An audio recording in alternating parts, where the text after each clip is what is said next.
Good morning, everyone. Just making sure that the audio is working as we tune in today. That's good. It seems to be. If there are any problems, as ever, please let us know. Welcome to day 2 of the Responsibility to Protect in Theory and Practice conference. We have a packed programme, and so I will hand straight over to our panel chair for panel 6 on addressing the warnings of atrocity crimes in August, Grant from GIFKINS University. Over to you. Thank you very much, Patrick. Good morning, good afternoon, or good evening to you all, and thanks for joining us today for the second day of the 5th R2P in Theory and Practice Conference. I believe that we will have a great thought-provoking as well as awakening start with this very first panel of the day, as we will be focusing on underly explored issues from an R2P lens under the theme of addressing the warnings of atrocity crimes. Without taking much time, let me briefly introduce our panelists and their presentation titles. Our first panelist is Brendan Hall from Ewha Women's University Graduate School of International Studies with a presentation titled Whose Responsibility? The Protection of Refugees in East Asia. Our second panelist is ADRIAN Gallagher from University of Leeds and European Center for the Responsibility to Protect with a paper, as you can see on screen right now, entitled A Complicated Relationship, Socioeconomics and Mass Atrocities in the 21st Century.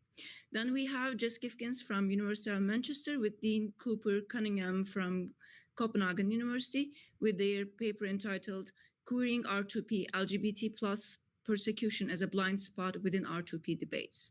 And last but not least, we have RONAN from International State Crime Initiative and Queen Mary University of London with this paper entitled A Failure to Protect Myanmar's Rohingya Genocide, Forced Deportation, and R2P. We will have 15 minutes for each presentation, and I will be sending a kind reminder to our panelists when there is just 5 minutes left. Then we will have 30 minutes for further discussion. For those of you who would like to ask questions or share their comments, there are 3 possible ways. If you are joining this session with BB Collaborate, you may send a chat message or use the raise hand button at the bottom of the window.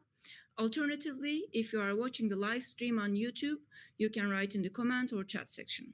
Without taking more time, I give the floor to Brendan.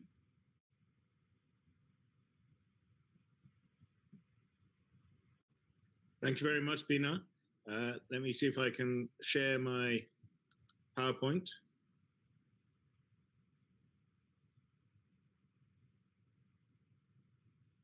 Should be. Yes, we see it. Oh, great. Okay, thank you. So it's a great pleasure to be joining you from Seoul, South Korea. And I'm going to be looking at the protection of refugees in East Asia, by which I mean both Northeast Asia and Southeast Asia. And it's a particularly hot topic in this region, especially because despite endorsing the R2P, it's clear that the East Asian states maintain a distinct understanding of what the R2P implies and also the relationship between R2P and human security. Essentially, as I see it, the West holds a narrow view of human security, but an interventionary interpretation of the R2P, with the two being closely linked. And we see that, of course, with the BISA working group is intervention and the R2P, which just wouldn't fly in this region. In East Asia, the linkage between the two is rejected, and a broad conceptualization of human security, more of a developmental perspective on human security, along with a non-interventionary understanding of the R2P dominates. And this is true not just in authoritarian states, as you might guess, but also in the democracies. Japan and South Korea have both spoken out against the interventionary understanding of R2P. Now, as for the subjects of the presentation today, refugees are, of course, among the most vulnerable individuals and groups, and refugee crises are amongst the gravest contemporary governance and human security issues. Refugees are guaranteed special protection as vulnerable groups under international humanitarian law. The 1951 Refugee Convention provided a legal framework for the protection of displaced people in Europe after World War II. And in 1967, the protocol relating to the status of refugees added without any geographic limitation, thereby removing both the time and location conditions of the initial convention. So a refugee is defined as a person who, owing to a well-founded fear of being persecuted, is outside the country of his nationality. This, as we'll see later, is problematic in itself. But anyway, refugees can invoke rights of substitute protection in any state in the event their basic human rights are not being protected in their country of origin. So in my presentation, I'm first going to address the governance failures which force vulnerable individuals and groups to flee their countries of origin. I'm going to investigate the legitimate rights of these refugees and assess the extent to which the governments of North Korea and Myanmar have neglected their obligations under the R2P. Then I'm going to address the responsibilities of transit countries and potential destination countries and the ongoing human security challenges faced by refugees. Thirdly, I'm going to look at the duties incumbent on the international community at both global and regional levels of governance to assist in the provision of safe havens free from want, fear, and insecurity. So first of all, North Korea. Misguided in its pursuit of the warped dual policies of Juche, which is self-reliance, and Songun, which is military first, the government itself is a major source of threat to its own people in North Korea. Pyongyang's policymaking has ultimately also been counterproductive. There's something of a vicious cycle of insecurity, with the people being insecure, the state feeling threatened by insecure people, so promoting state-centric security paradigms which further undermine the security of vulnerable individuals and groups. In particular, there's been a chronic and recurring shortage of food, which reached its peak during the famine of the 1990s, but even today, people continue to die of starvation at a steady rate. In addition to extreme food insecurity and the breakdown in the public distribution system, the human security of North Koreans is uniquely handicapped by prohibitions that severely limit the coping strategies of its people. In 2019 and 2020, bad weather, poor harvests, the impact of COVID-19 all exacerbated food insecurity in DPRK. Furthermore, Michael Kirby, the chair of the UN Commission of Inquiry on Human Rights in the DPRK, talked about an environment of unspeakable atrocities. The UN has cited Kim Jong-un's regime as being guilty of crimes against humanity. So North Koreans are neither free from fear nor free from want, and threats to their security come from diverse economic, social, and political sources, including from other members of the international community. In recent times, it's been more common for North Korean refugees, when interviewed, to express the desire for a better quality of life and future for their families as the prime motivation for them leaving the DPRK.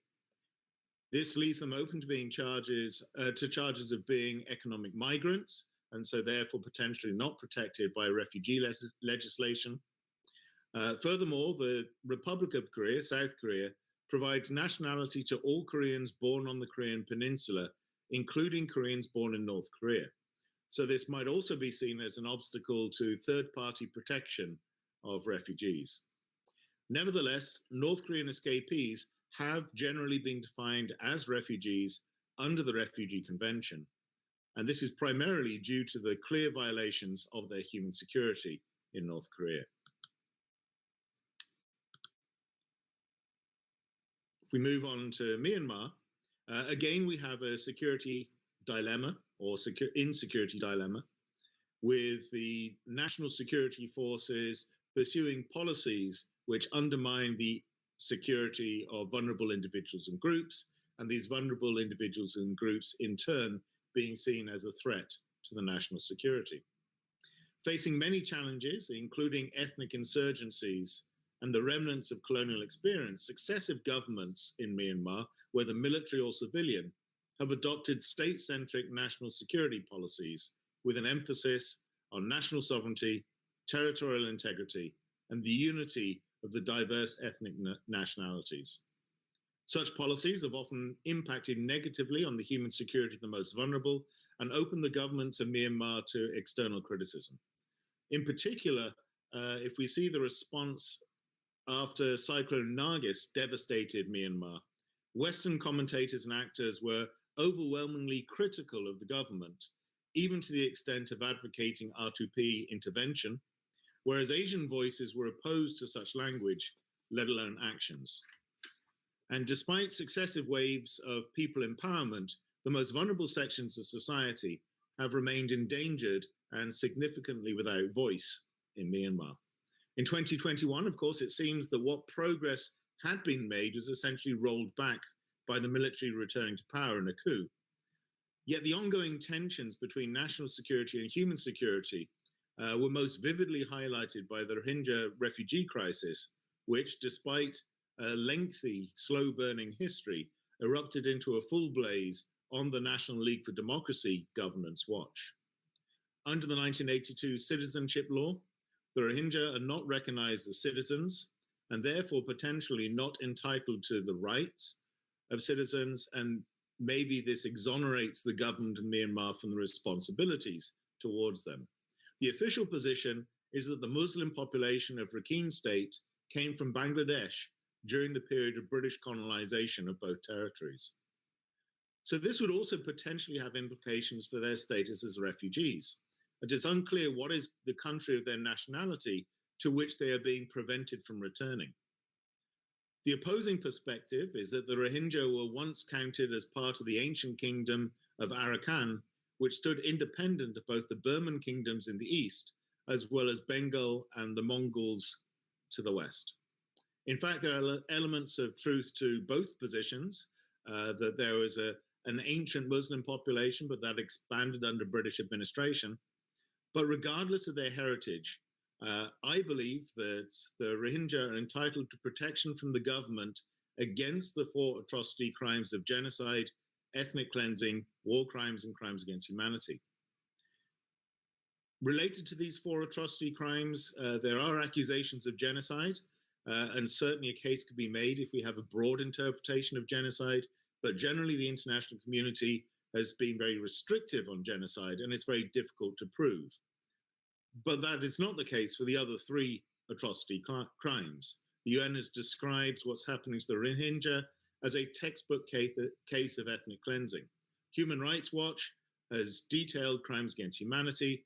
Finally, systemic rape is recognized as a war crime, and there's certainly evidence of its occurrence in Myanmar.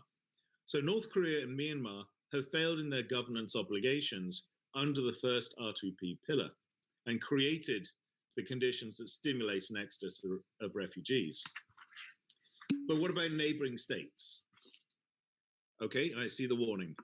During multiple border crossings between China and Laos, Myanmar and Thailand, Vietnam or Cambodia, North Korean refugees face a gamut of difficulties, including hunger, thirst, malaria, and the threat of being arrested and repatriated. Unfortunately, in this very Westphalian East Asia, the non-refoulement principle can be considered an unacceptable constraint on national interest and the rights of political sovereignty and territorial integrity. Refugee issues are scarcely considered in terms of humanitarian perspectives in the region, but rather one of national sovereignty or security. I'm going to skip the details of China and all the Southeast Asian countries failing in their duties towards North Korean escapees and move on instead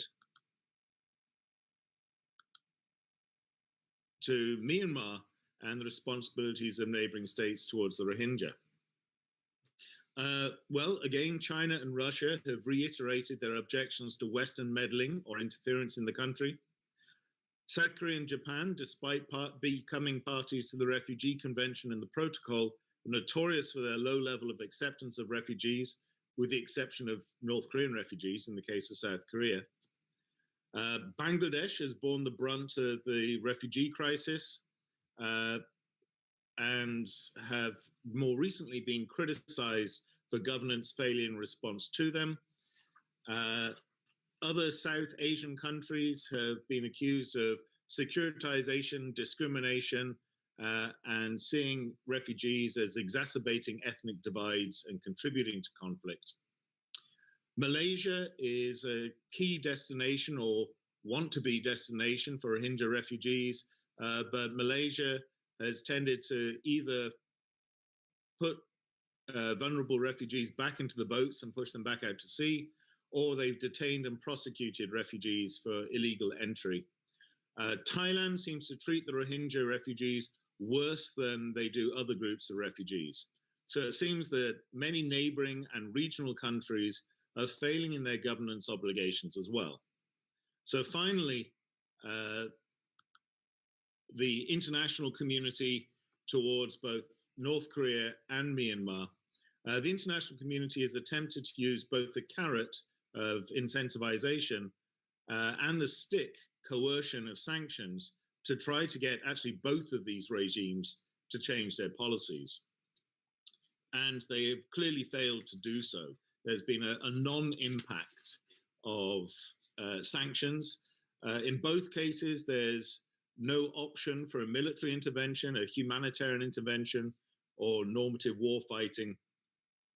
But what we did see in North Korea, what caused some change in policy, was socialization through naming and shaming, that after Kim Jong-un was referred to the International Criminal Court to face charges of crimes against humanity, or rather that it was suggested he should be, that there was some progress on the rights of the disabled in North Korea. Likewise, after Cyclone Nargis impacted Myanmar, the pressure from the West, combined with engagement from the East, led to eventual improvement in conditions. So, a little bit too far, never mind. At all levels of governance, I think we've seen significant failure in responsibilities towards refugees under all three pillars of the R2P. But there is some hope for the future. The processes of socialization rather than coercion or incentivization may hold better prospects for long-term transition. And while divisions between Western and non-Western perspectives undermine the universal cohesion and impact of governance and responsibility norms, the two approaches operating in tandem could actually evolve into a mutually complementary rather than conflictual operating environment. Thank you. Thank you very much, Brandon. You are right on time when you have 15 seconds left. Thank you very much. I hope that we can explore it further in the Q&As. Adrian, the floor is now yours. Thank you very much indeed. I only wanted to share one part of this. I don't seem to be doing very well with the sharing this morning. Maybe that's better. Cool. Okay, my name is Adrian Gallagher and I'm the co-director of the European Centre for the Responsibility to Protect and editor of the journal Global Responsibility to Protect. Today I'm going to be talking about the relationship between mass atrocities and socioeconomics in the 21st century. And the question, basically, should the responsibility to protect engage with socioeconomic factors as part of long-term prevention strategies? The R2P has a controversial relationship with socioeconomics, which has divided academics and governments. In the first part of the presentation, I divide the previous studies into three different perspectives, and then I talk about the limitations of these studies, and then I go on to talk about the empirical study that I conducted to try and take this debate forward, as I looked at 37 countries and 30 years of Human Development Index reports. I have given this talk previously twice, once for PNAR in Turkey and once in Indonesia, and each time I had 90 minutes, so this is a very much a condensed version. If I go like this, what would happen? Can you still see the slides, Pinar? Yes, we can. Cool. Okay, so the first category I'm putting forward in the literature review of the previous studies done so far are what I call the rejectionists. So, Adrian, just sorry, it's just a bit, we don't see parts of the text. okay, I'll go back to this then. Is that better? Yeah, yeah. Okay, it just takes away the animation, so you get all the information put on the slide at the same time. But hey, so the first camp are the rejectionists. So these are people such as Sams, 2009, 2010, and the other authors listed in the first sentence on the slide. And essentially, they argued the R2P should not engage with long-term structural prevention. So they would reject the idea that the R2P should be linked to development and reject the idea that the R2P should engage with socioeconomic factors. Why? Well, there's four reasons really when you look across the research that was put forward at the time. One is the fear, and this was coming up yesterday in different presentations, that essentially it undermines the exclusive character of the R2P. Stamps said if we link the R2P with a, quote, plethora of activities that you'd associate with the toolbox, then even though they're noble goals, kind of improving human rights, global governance, women's rights around the world, that essentially the R2P loses its exclusive character. Manny and Wise argued that if the R2P means everything, then it's ultimately going to mean nothing. The second point, and the shadow that looms over this position and over this debate, is that there's no causal relationship between socioeconomic factors and mass atrocities, and we're going to come back to that. The implications lead on to the third point. The third reason why the rejectionists reject this link is because they think that resources could be better spent on response and immediate prevention. So they would be in favor of trying to prevent crises from flaring up once a crisis is looming large. So they're not advocating long-term prevention strategies. And the fourth reason is that, and this came up again yesterday in one of the talks, that essentially prevention is much more controversial than is often discussed. Stams talks about it being interference and being perceived as interference. And in 2011, in Bellamy's book, he talks about the division between governments and even NGOs, as NGOs and governments found the link between the R2P and development to be, quote, unhelpful. The second position in the literature is that of the middle ground. So these are the people that argue long-term prevention is part of the R2P, and even though there's no causal relationship, socioeconomic conditions are an important enabling condition. So basically, they argue that the R2P should engage with socioeconomic factors. If you believe that to be the case, then the natural question arises is how should the R2P engage with such factors? And this is important because it helps us understand the third position. In this second position, this middle ground position, this tends to be a liberal approach. That's put forward by the UN. Bearing in mind as well that two of the people in this category have been special advisors on the R2P, so you would expect this thinking to be dominant thinking within UN-led policy reports. It's the idea that meeting sustainable development goals can aid mass atrocity prevention, that, quote, development partnerships between governments and NGOs can aid mass atrocity prevention, and that states can improve the capacity of other states to prevent atrocities by contributing to development aid. So this is essentially a liberal approach, and this is what the radicals have problems with.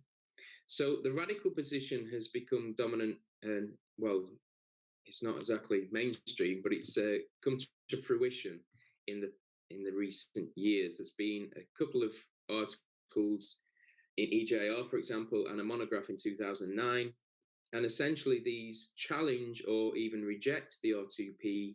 Dunford and Noy call the R2P a regressive norm, and they call for global socioeconomic reforms within a much wider critique of the R2P that I don't have time to get into today. But essentially their argument is that the middle ground approaches fail to acknowledge the role that states and corporations already play in creating and upholding underlying structures which facilitate mass atrocities in other states. So they call for a complete structural overhaul. Bowman Brown called for a global fair tax system to fund atrocity prevention, but essentially they are rejecting the middle ground position. The limitations of these studies, essentially what I'm saying is just two key limitations. One, that they've tended to focus on civil wars literature, at least at times, and because of this, as has been well documented, we run into the problem that mass atrocities occur outside of civil wars, estimated to be about a third. And the second point, but this is less well spoken of in the literature, and I think it's important, Frances Stewart, who pioneered the work on war and underdevelopment, she did a study on civil wars and genocide in 2013 and found that countries with low per capita income present high risks for civil war, whereas intermediate levels of income are most strongly associated with genocide. The implication of which is that increasing per capita income may reduce the risk of civil war, but not genocide. And this is reflected in the research findings. So to try and take the debate forward, what I did was looked at 37 cases and 30 years of Human Development Index data. So I can answer questions on this afterwards, but I haven't really got time. Essentially, it's an amalgamation of 3 different sources mentioned on the screen. I was trying to include what Strauss refers to as negative cases, and he refers to some research methods literature on probability cases. And essentially, I think most academics across the entire spectrum would accept that we can't just focus on what's being referred to as the mega hits, i.e. Rwanda, like the classic ones, that we need to try and understand both those that have developed into major crises, but also ones that have been of serious concern. So the data set tries to capture those. Just for the record, other data sets that are discussed in the article, and the limitations and strength of which of those discussed. And the third point then is what I did is with regards to the 37 cases, I was looking at overall Human Development Index status, index score, their rank, their change in HDI rank, and the trajectory. And what I did was narrow down the 37 to 22 for reasons that I won't go into now with regards to analysing trajectory. I looked at 5 years in the lead up to the crises and then afterwards. So just to go through the key, there's actually 12 key findings, but with 4 minutes to go, I flag up the 8 key themes. So I condensed them into 8 key themes. The first of which is that mass atrocities or serious concern of them occur in each type of Human Development Index country. So those ranked low, medium, high, and very high, albeit just once in the latter. The second point is the vast majority of atrocities or serious concerns of them occur in low and medium ranked countries. So there's quite a striking statistic in that out of the 37 countries, we have data in the year 2000 for 35 of them, and out of those 35, 34 countries were ranked low or medium and went on to experience atrocities or serious concerns of them in the 21st century. The third point, and this goes back to what Stans was talking about in 2013 in her comparative study between civil wars and genocide, is that medium-ranked countries are just as likely to experience atrocities as low-ranked countries. In fact, in 2000, with regards to the data set, there were 19 medium-ranked and 15 low-ranked. For the lowest-ranked countries are disproportionately vulnerable. So if you look at the bottom 20 countries in 2010, in the HDI, 50% of them went on to experience atrocities post 2010. We get into complex debates on causal relationships there, but I don't have time. Fifth, many low-ranking countries do not experience mass atrocities this century. Sixth, the majority of countries experience positive HDI growth in the lead-up and after the atrocities, which may strike people as surprising. In fact, only one country out of the 37 experienced a decline in HDI status in the year following their crises. And the eighth finding is that a smaller yet significant number of cases evidence HDI regression in the lead up to their atrocities. So what I'm saying there is that with regards to long-term prevention strategies, I think that that should be factored in because out of the entire HDI data set, there's only a small number of countries that experience HDI regression, and those countries go on to experience atrocities or serious concerns of them. So where does this all leave us? To conclude, I make it 2 minutes, Pino. So basically, if we go back to the rejectionist, middle ground, radical debate, I think that the data, although it's complex and this provides no silver bullet, and I talk about the need for further research, it ultimately leads me to favour the middle ground position. To be fair to rejectionists, with hindsight, the last 10 years has seen the R2P discourse develop in a manner that they would disapprove of. The parameters of the R2P have grown, and the fact that this looks at 37 cases underlines the concern raised at the time that, quote, broadening perspectives away from reaction has opened the floodgates to an overflow of appeals to address too many problems. But whilst one could argue that we need to reduce the parameters of the R2P, I don't think that should lead to us excluding socioeconomic factors and long-term development strategies. Whilst the data findings are complicated, it's worth recalling that if you live in the top 50 ranked countries in the HDI, it is highly unlikely, although not impossible, that you will experience atrocity crimes or serious concerns of them. To go to the radical end of the spectrum, conscious of time, it's important to recall, well, I can't talk about all things, but if I can flag up one key thing, I think that they overstate the claims made between socioeconomics and mass atrocities.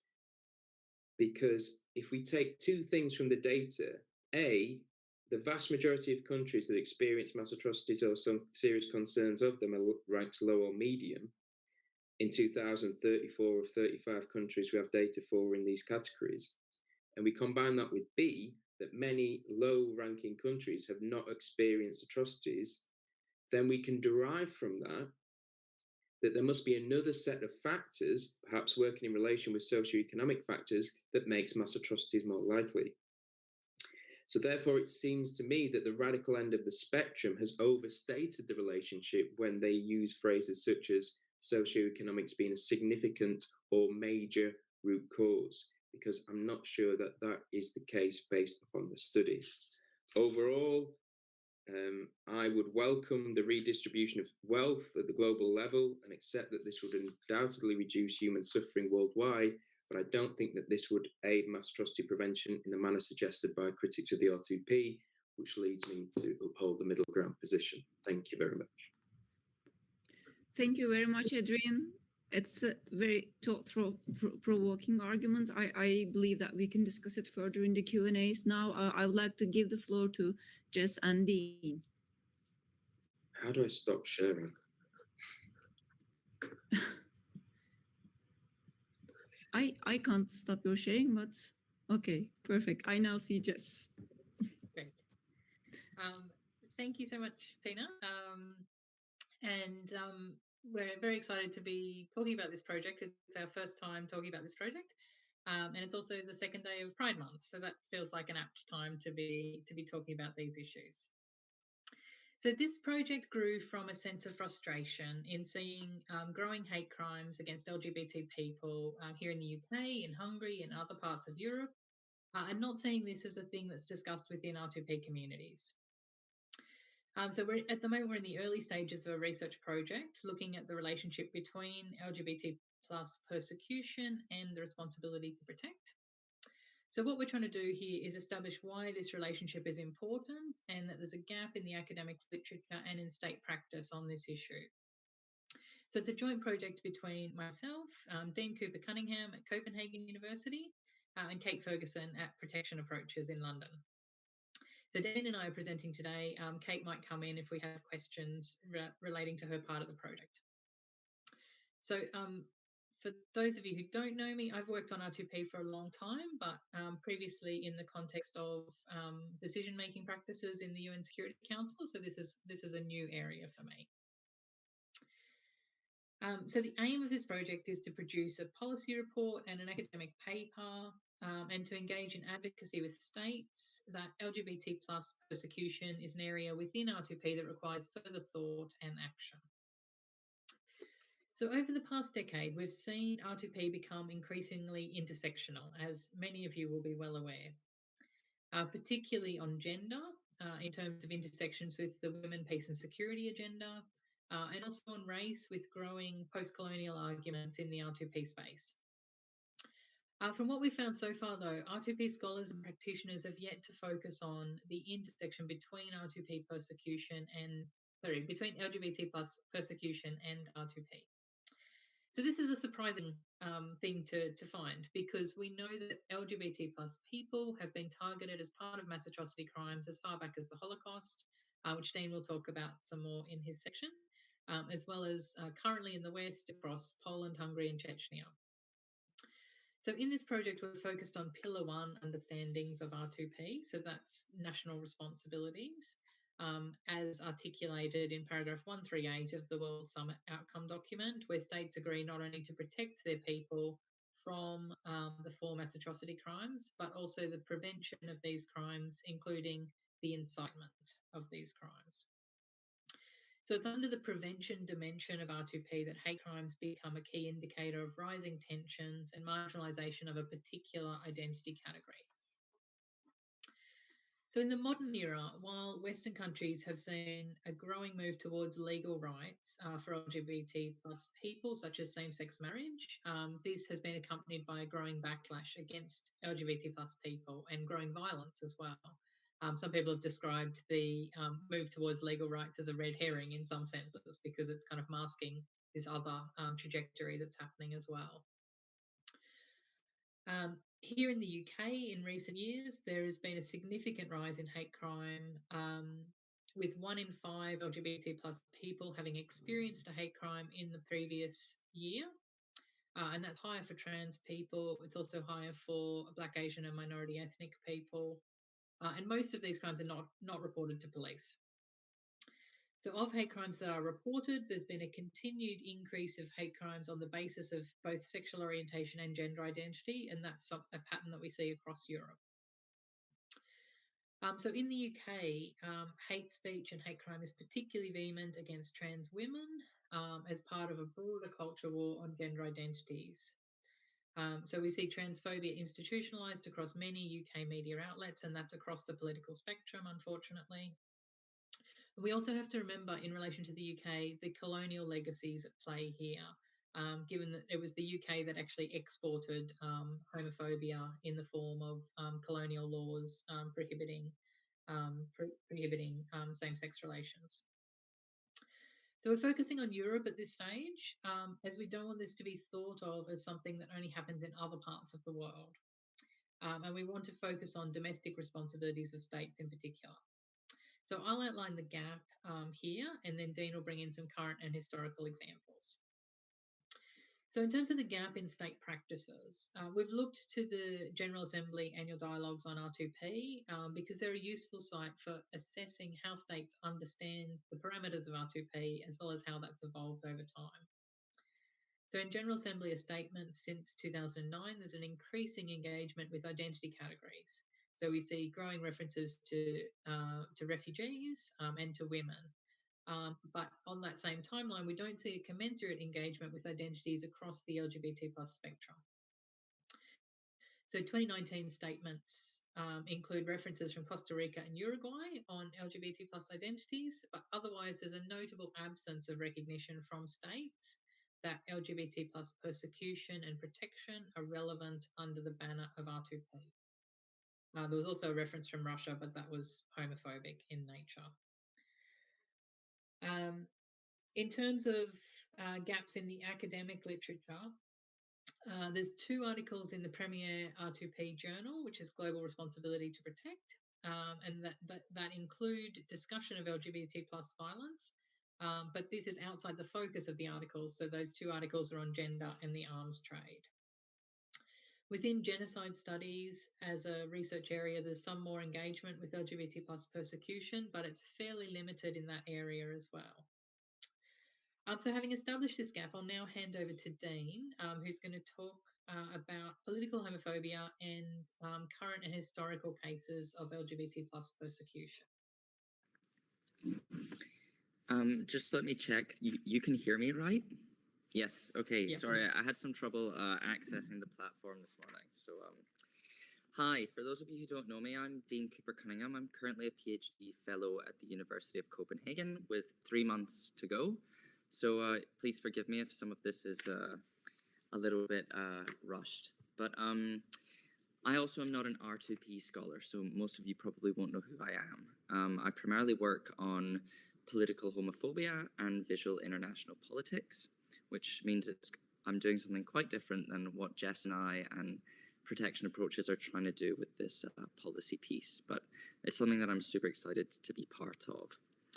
So what I'm going to try to do in the sort of 6 or 7 minutes that I have to speak is to introduce what in queer scholarship and LGBT studies in IR is referred to as political or politicized homophobia, with specific reference to state-directed homophobia. So we take a broad understanding of homophobia in this project as not just encompassing hatred or discrimination or violence directed towards people who have same-sex desires, but those who would broadly fall under the LGBT plus label. So what I would like to first talk about is what political homophobia actually is, and how we're trying to mobilize that in this project. So a lot of queer and LGBT studies scholars have pointed to the problems of extending of a rights-based discourse around LGBT issues. And it's important to flag that we are aware that sometimes LGBT rights are used as a nation branding or foreign policy tool that is used to extend or to negotiate negotiate international hierarchies. But we approach the issue of LGBT persecution from the perspective of political homophobia. So while that literature is important, it's not primarily what we're engaging with the use of LGBT rights to bolster the international position. So political homophobia, as one of my IR idols, Mike Bozia, refers to it, is it's a deliberately chosen and purposive strategy that's adopted by both state and societal actors. It doesn't have any essential qualities in the sense that we could draw you a matrix that says political homophobia always looks like this, but it's instead a modular phenomenon or modular tactic that can be attached to a bunch of different political or ideological projects. So we can refer to it as a modular phenomenon that manifests somewhat differently across sociocultural and contextual situations. So to ground this somewhat empirically, and I'm aware that we are going for breadth here instead of depth, so I'm welcome to some questions at the end. But as Jess sort of said, I'm going to ground this in historical and sort of contemporary examples. So Jess also mentioned the Holocaust. Now, I don't mean to be somewhat patronizing, but what seems to be missing from a lot of discourses or studies about the Holocaust is that it was not just Jewish people who were persecuted during the Holocaust, but a lot of particularly homosexual men were persecuted, and that's where if you recognize it, the pink triangle comes from. So anyone who was suspected of being homosexual was also taken to the concentration camp and marked out for annihilation. And after the after the war, after World War II, a lot of those individuals actually were not released or cleared of any criminal charges, unlike other marginalized communities.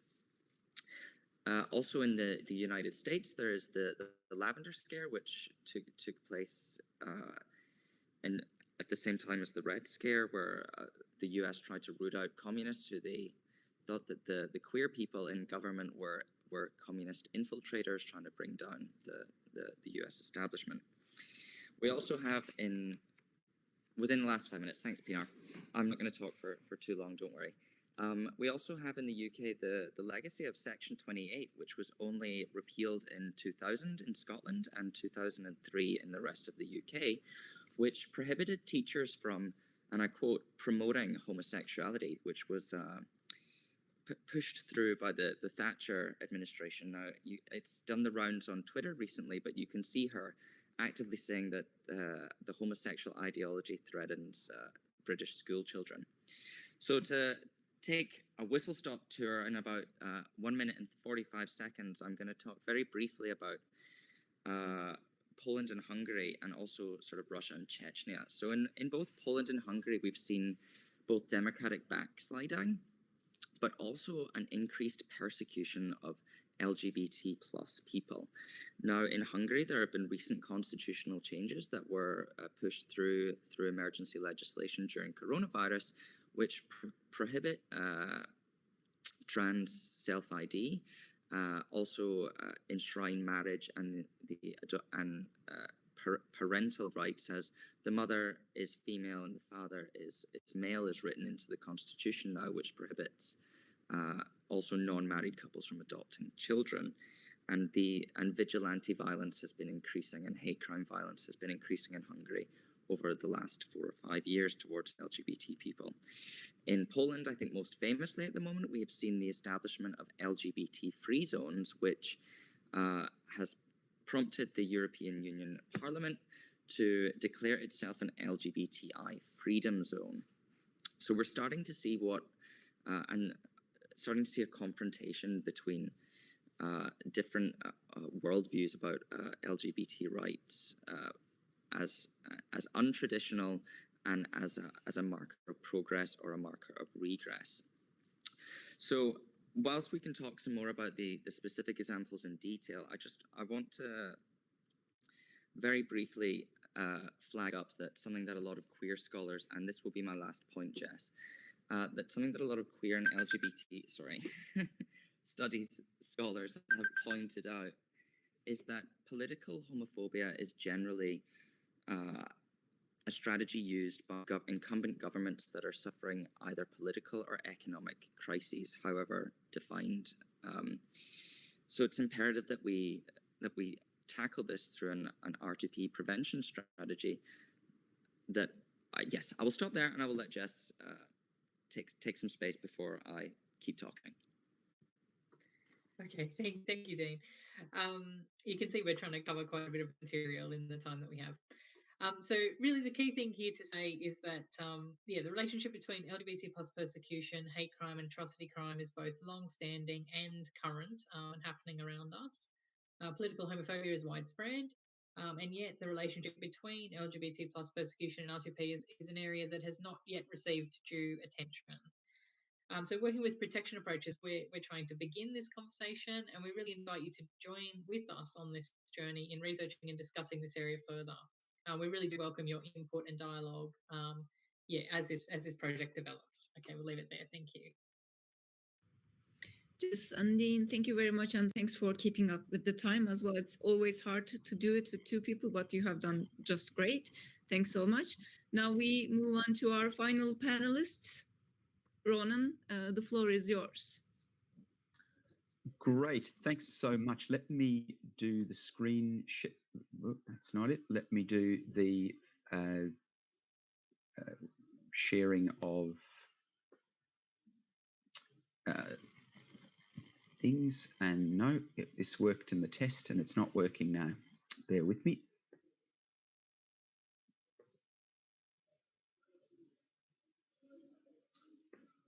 Okie dokie. So you should see a screen being shared there now, I hope. Yeah, Is that right? It looks great. Definitely. Fantastic. Great. Look, great to be with you. And I should just start by saying I've been really impressed with the conference over the last 2 days, and I want to make sure that I take this chance to thank the organisers for the work they do, particularly the people who are working at the tech end, at the sort of back of house.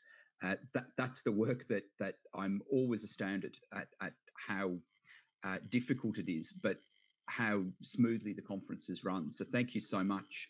The title of the paper, as you can see, is A Failure to Protect. And, pardon me, excuse me. We're coming into a lovely summer here in London, so a little bit of hay fever is creeping in. A failure to protect. So Myanmar's Rohingya genocide, forced deportation, and R2P. Now, obviously, a couple of things have happened since my submission to the conference. There's been a military coup in Myanmar, and that's led to calls for the application of Pillar 3 that have obviously not been successful. And those calls, in fact, continue. And it's a call, I think, from the people of Myanmar to accompany that with regime change. What's also happened is that you've had a fantastic keynote speech last night by Simon, and I don't want to continue to cover some of the same ground that Simon has examined. I also don't want to cover necessarily ground that Brendan's fine presentation this morning covered. So overnight, I've had a little bit of a think about what would be the most suitable way to proceed today, just so you're not hearing the same things again. And what I'm going to do is look a little bit more heavily at the history of Myanmar that's contributed to the situation we've got today. And my thinking's this: a lot of us are going to be looking in the coming years at the situation in Myanmar, particularly that involving the Rohingya. So I think there's some value in diving a little bit deeper into that. But that's not to take from the core of what I also want to look at today, which is some questions about R2P. I mean, I think the question of R2P in Myanmar is probably more pressing today since the coup. But obviously the issues I'm going to look at, rather than involving the country broadly, will look specifically at the Rohingya, almost as well, in fact, as a case study for what has gone wrong. And I want to say this: this is a working paper.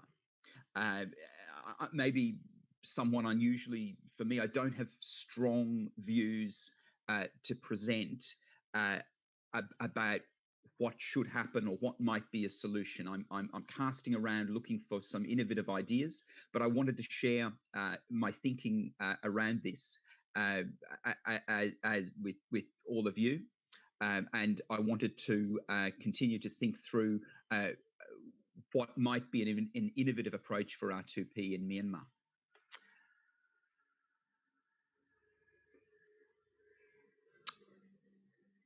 This the area that we're talking about. It's the mustard-coloured area, Myanmar's Rakhine State. It's, as Brendan mentioned, it's a place that's often still known by its historic name, Arakan.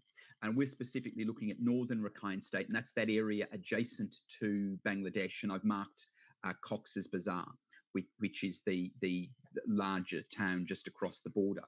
My research for the Rohingya communities involved detailed historical and archival research. Happy to discuss that with anyone during the break if you want to get further into the history. I also undertook significant amounts of fieldwork research in Myanmar, in northern Rakhine State, in the Bangladesh refugee camps during 2017, so in the immediate aftermath of the major forced deportation of that year. And I've sort of published on that, so if you want copies of those things, happy to share.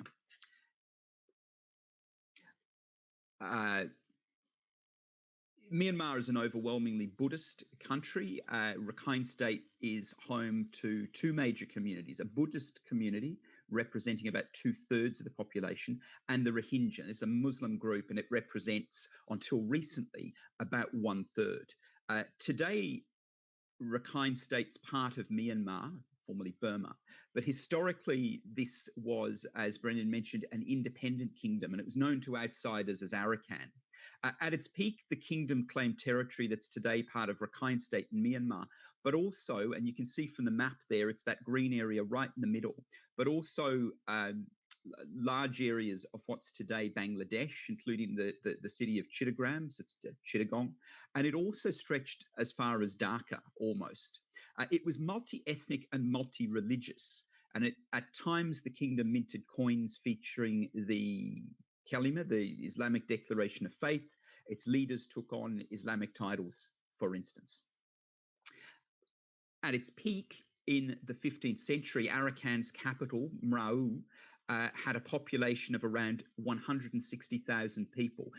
By comparison, at that time, London was home to about 200,000 people. So this was a major world city by any comparison. But Arakan's independence ended when it was annexed by the Burma Empire quite recently in 1784. At that time, Arakan's court language was Persian. And I'm delighted to hear Brendan noting the role of Arakan in modern understandings of the Rohingya's history. But I think it's important that we note that while people like me and others often describe it as an ancient kingdom, it's not that ancient. If you can realize that in 1784, the king of Arakan, the area that is today Rakhine State, was using Persian routinely to communicate. And that's a strong indication of the legitimacy and acceptance of Islam in the area that is today modern Rakhine State throughout history. The invasion brought the Burma Empire close to territory controlled by the East India Company. 1795, the British sent their first mission to the Burmese court. A member of the mission, Francis Buchanan, recorded meeting a group from Arakan identifying themselves as Rohingya. And you can see there in that excerpt from his journal. And these are the forebears of the contemporary Rohingya. He talked much more broadly, but I'll just share that small slide, that small clip from his journal. Through Burma's colonial era and after independence in 1948, the Rohingya were full and legitimate members of the political mainstream of Burma. When the country gained independence in 1948, the Rohingya were recognised as citizens, served in parliament, including on the front bench. Rohingya language was broadcast on Burmese national radio, and the Rohingya were acknowledged as citizens by Burma's first prime ministers and president. And you can see some direct quotations from Burma's longest serving prime minister, UNU, just there. The situation changed markedly following a military coup in 1962. The military-led governments considered Burma to be rightfully a Buddhist country. They aggressively discriminated against ethnic and religious minorities, arbitrarily applying citizenship laws, pursuing policies to force those they considered foreigners out of the country. During the 60s, hundreds of thousands of people, often ethnic Chinese or India, who may have lived in Burma for generations, were expelled.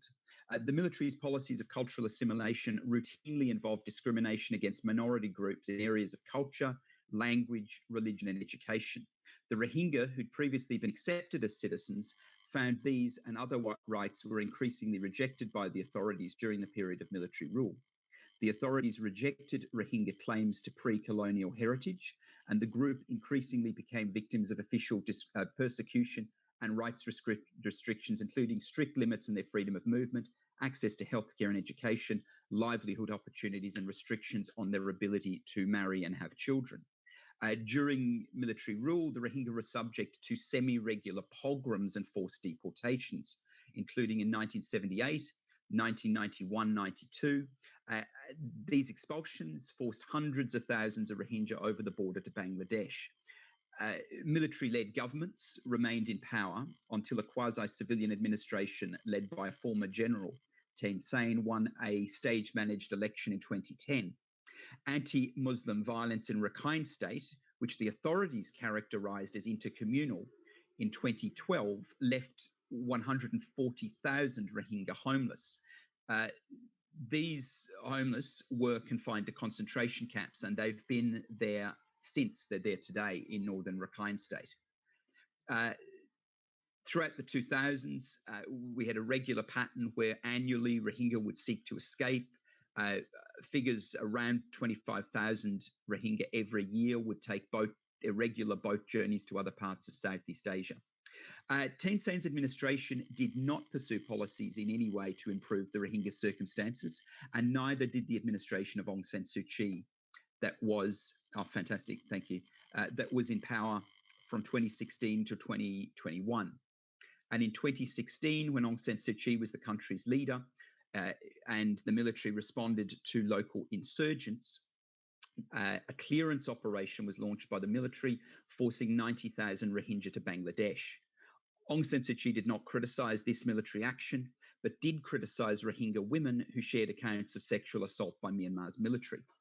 That brings us to 2017. This is an image from state media, just to give you, so this is what the government wanted you to see in 2017, which gives you some idea of the devastation of Rohingya villages at that time.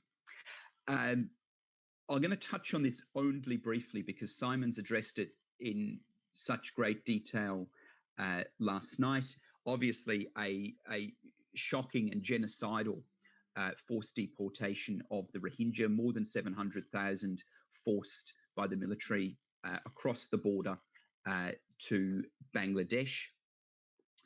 Already extremely poor Rohingya refugees arrived in Bangladesh carrying basically whatever they could, cooking pots, rice. Some would arrive with small solar panels, and many would carry infants and enfeebled elderly relatives. This was a shocking deportation. They came with blood-curdling accounts of the sexual violence unleashed by Myanmar's military. They talked about helicopters being used to spread fire through their bamboo villages. I'm going to skip through this because Simon's addressed it and just say, so, and there's some direct testimony from Rohingya. So after pogroms in 78, 91, 92, 2012, 2016, pretty clear message is that we should have known the military would do this again. Shouldn't have been a surprise, but there was no action. The world didn't act in any way, as we've heard. No enactment of R2P, no action under the Genocide Convention.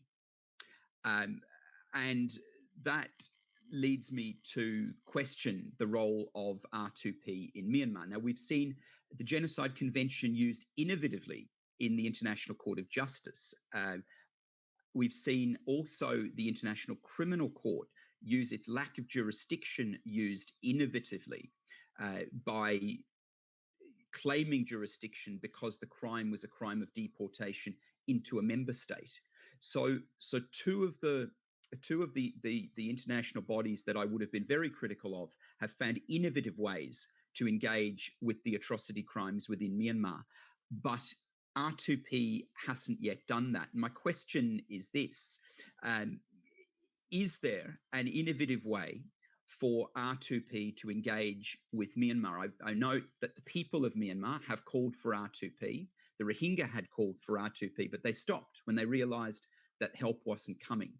And I wonder whether our failure to be able to help the people through innovative uses of R2P is going in the future to lead them to, rather than seeing R2P as an option, they'll simply take up arms and help themselves as a first resort rather than as a last resort. And I'll end it there. Thanks very much. Thank you very much, Ronan. You also have done a great job in terms of keeping up with the time, which gives us now room to discuss things further, because I believe that we had a very interesting line of topics, and I'm pretty sure that it will provoke further discussion and comments. So now I would like to open the floor for Q&A and your comments. If you would like to ask questions to the panelists, please raise your hand or write in the chat section. If you're on YouTube, you can also use the comments or chat section. So I see ANDRÁS. Please. Thank you very much, Pinar. It is not actually a question, but rather a comment to Dean. You have mentioned the Hungarian case regarding adoptions. And although I'm a native Hungarian, I'm not an expert on the subject, so I will not presume to know more than you do. However, there is one theoretical exception to this rule that bars gay couples from adopting, namely that the minister who is in charge of family affairs can individually decide whether the couple or the individual, if it is done on an individual basis and not by a couple, which enables the minister to decide on a case-by-case basis in all of these situations. However, several NGOs and several organizations have raised some red flags in connection with this, because this is basically taking this opportunity from the hands of the experts and giving this power, vesting this power in the hands of a politician. We do not know where this would lead, because if I recall, just based on my general knowledge on the media, this was implemented in November last year. So the case practice is developing as we speak, and there might be some legal cases in relation to this issue. So if you are interested in this very specific topic, specifically regarding Poland and Hungary, there might be some valuable case practice that might emerge in the next few years, just as some additional remarks. Thank you very much. Excellent presentation from all four speakers. Congratulations. Thank you very much, ANDRÁS. Would you like to say anything about this? Any comments? No, first of all, just thanks very much for pointing that out. It's actually not something that I was completely aware of, but just as a bit of background, I mean, I guess that actually follows a very common strategy. I mean, as I mentioned, political homophobia or politicized homophobia, state-directed homophobia tends to follow political or economic crises, and that tends to result in the centralization of power and democratic backsliding authoritarianism. So it's not surprising that the minister seems to think that they can make the decisions about who and who is not appropriate to be adopted.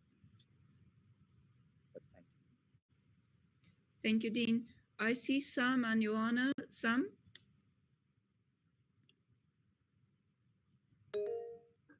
Hang on a second. I think it's just, oh, there we go.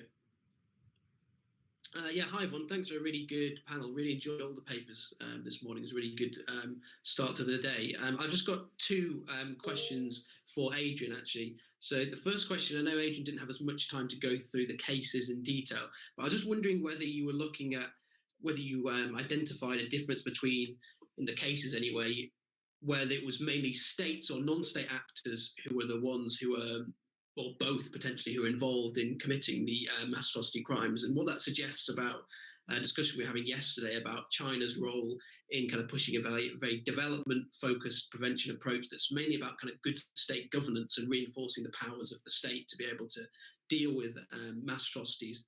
So just whether you've had a look at that difference between state and non-state actors and what that might say about, I guess, the future of R2P itself. And then finally, just a very specific point of clarification. On the first slide, you had kind of Bellamy's 2009 book, I think, under the rejectionist label. Then you had Bellamy's kind of later work in 2018 on the middle ground. Does this suggest, obviously, that Bellamy is going to change his position on this debate? And could you just kind of explain a bit about what that shift is in a bit more detail? Thanks, Sam. I'll just take one more round of questions, and then maybe we can start with the answers. Joanna?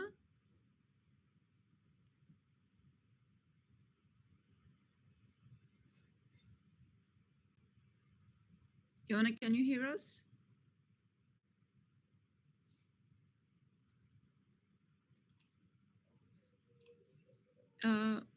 James, shall we continue with you until Joanna? Yeah, you can get the responses, because my question kind of follows on from Sam's. So I wonder whether, I'd be quite interested to hear what Adrian says, and then I can then I won't end up asking the same question twice. Okay, thank you. Joanna, are you with us? Vasilka, can we take your question?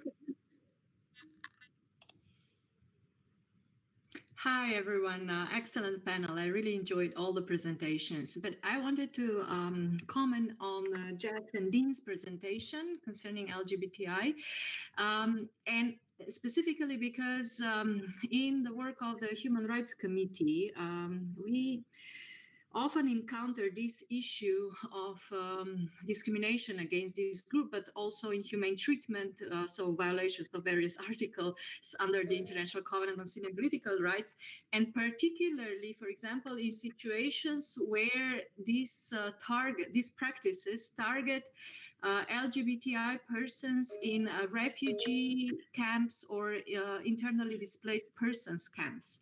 And I would invite you to perhaps look at the latest dialogue that we held with Kenya, where this issue was especially exposed. So perhaps if you want to get some idea how the committee addresses this concern, which, as I said, if substantiated, violates several provisions under the relevant treaty, which of course is a very strong indicator of at least early signs of something that might evolve into a crime against humanity later on. Thank you. So it's more a comment than a question. Thank you, Vasilka. Joanna, since you are with us, would you like to ask your question or make your comment? Yes, good morning. Good morning. Can you hear me? Can you see me? Yes.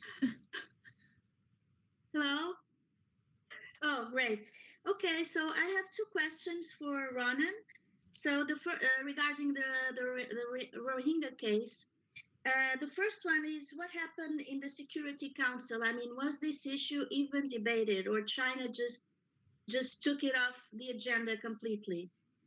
And also, I would like Ronan to ask him if he could further explain what happens in the Rohingya case regarding the International Criminal Court, because we know there was a very important decision from the International Court of Justice with the case that was brought up by Gambia, but I'm not really aware of what happened with the International Criminal Court. So thank you very much. Thank you, Joanna. Adrian, shall we start with you with Sam's question and James' point? Okay, thank you for the questions. So to clarify, I'll take the Bellamy point first, because how can one person appear in two different positions? Yes, his position changed over time. To give you a quote, in 2009, Bellamy had a twofold concern, quote, basically he didn't think that linking the R2P with development was good because he feared that it would overwhelm the R2P agenda with human security, political, economic, social and cultural agendas linked to the right to development. And second, this would diminish the global consensus on the R2P. By 2011, he changed his position on this. He's also read the document and provided fantastic comments, so I thank him dearly. The first point about non-state armed groups, no, I didn't look at that, Sam. I didn't look at regime type. Essentially, this article does not set out to explain what the causes of mass violence were in the 37 cases. You would need to factor in ideology, regime type, coup, like all these different things. Obviously, for those that don't know, I have an ESRC grant on non-state armed groups perpetrating mass atrocities, 500,000, with Kaiser Elliot from York, and the results will 23. Yeah, and that's all. If I can abuse my position while I'm here, Ronan, in the last hour, the AU has suspended Mali, or like in the last couple of hours, because of the coup, etc. And I wondered whether he thinks ASEAN should do the same. Thank you very much. Thank you, Adrian. James, I guess you would like to add something? Yeah, yes, thank you. I was just going to push Adrian a little bit more on the three camps. So I wasn't sure that the three camps quite captured the focus on development rather than the focus on structural prevention.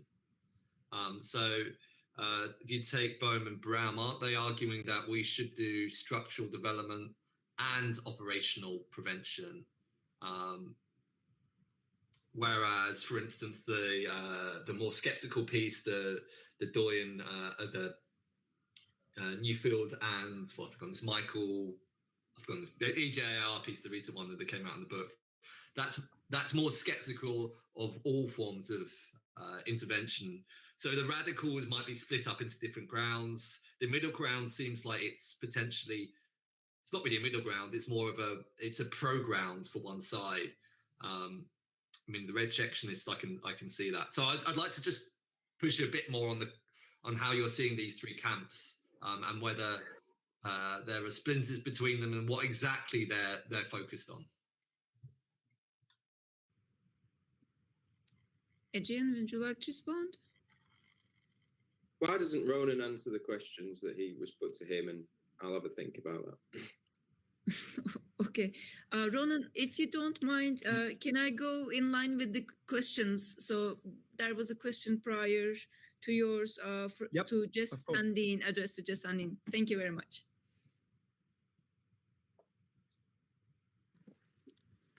Jess, I don't know if you would like to come in or if you want me to respond. I guess, yeah, I mean, that's an interesting example. Thank you, Vasilka, and we'll follow that up with you. That's all I was going to say. I'll take it as a comment. Thank you for that.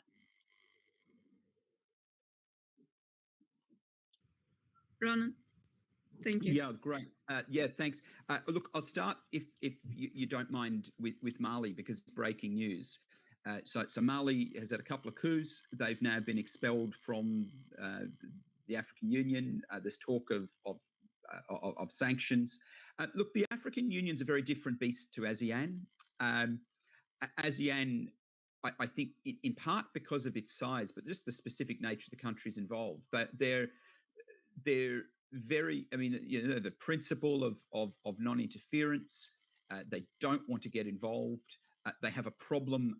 Many of the countries in ASEAN have a real problem with the sorts of crimes that have been committed by Myanmar's military. Well, they've done some of those too, maybe not to the same scale or to the same we haven't seen some of that. Some of it's historic. But there are many countries in ASEAN that have serious questions. The leadership have serious questions of legitimacy. I mean, a coup next door in Thailand, a military coup only very recently.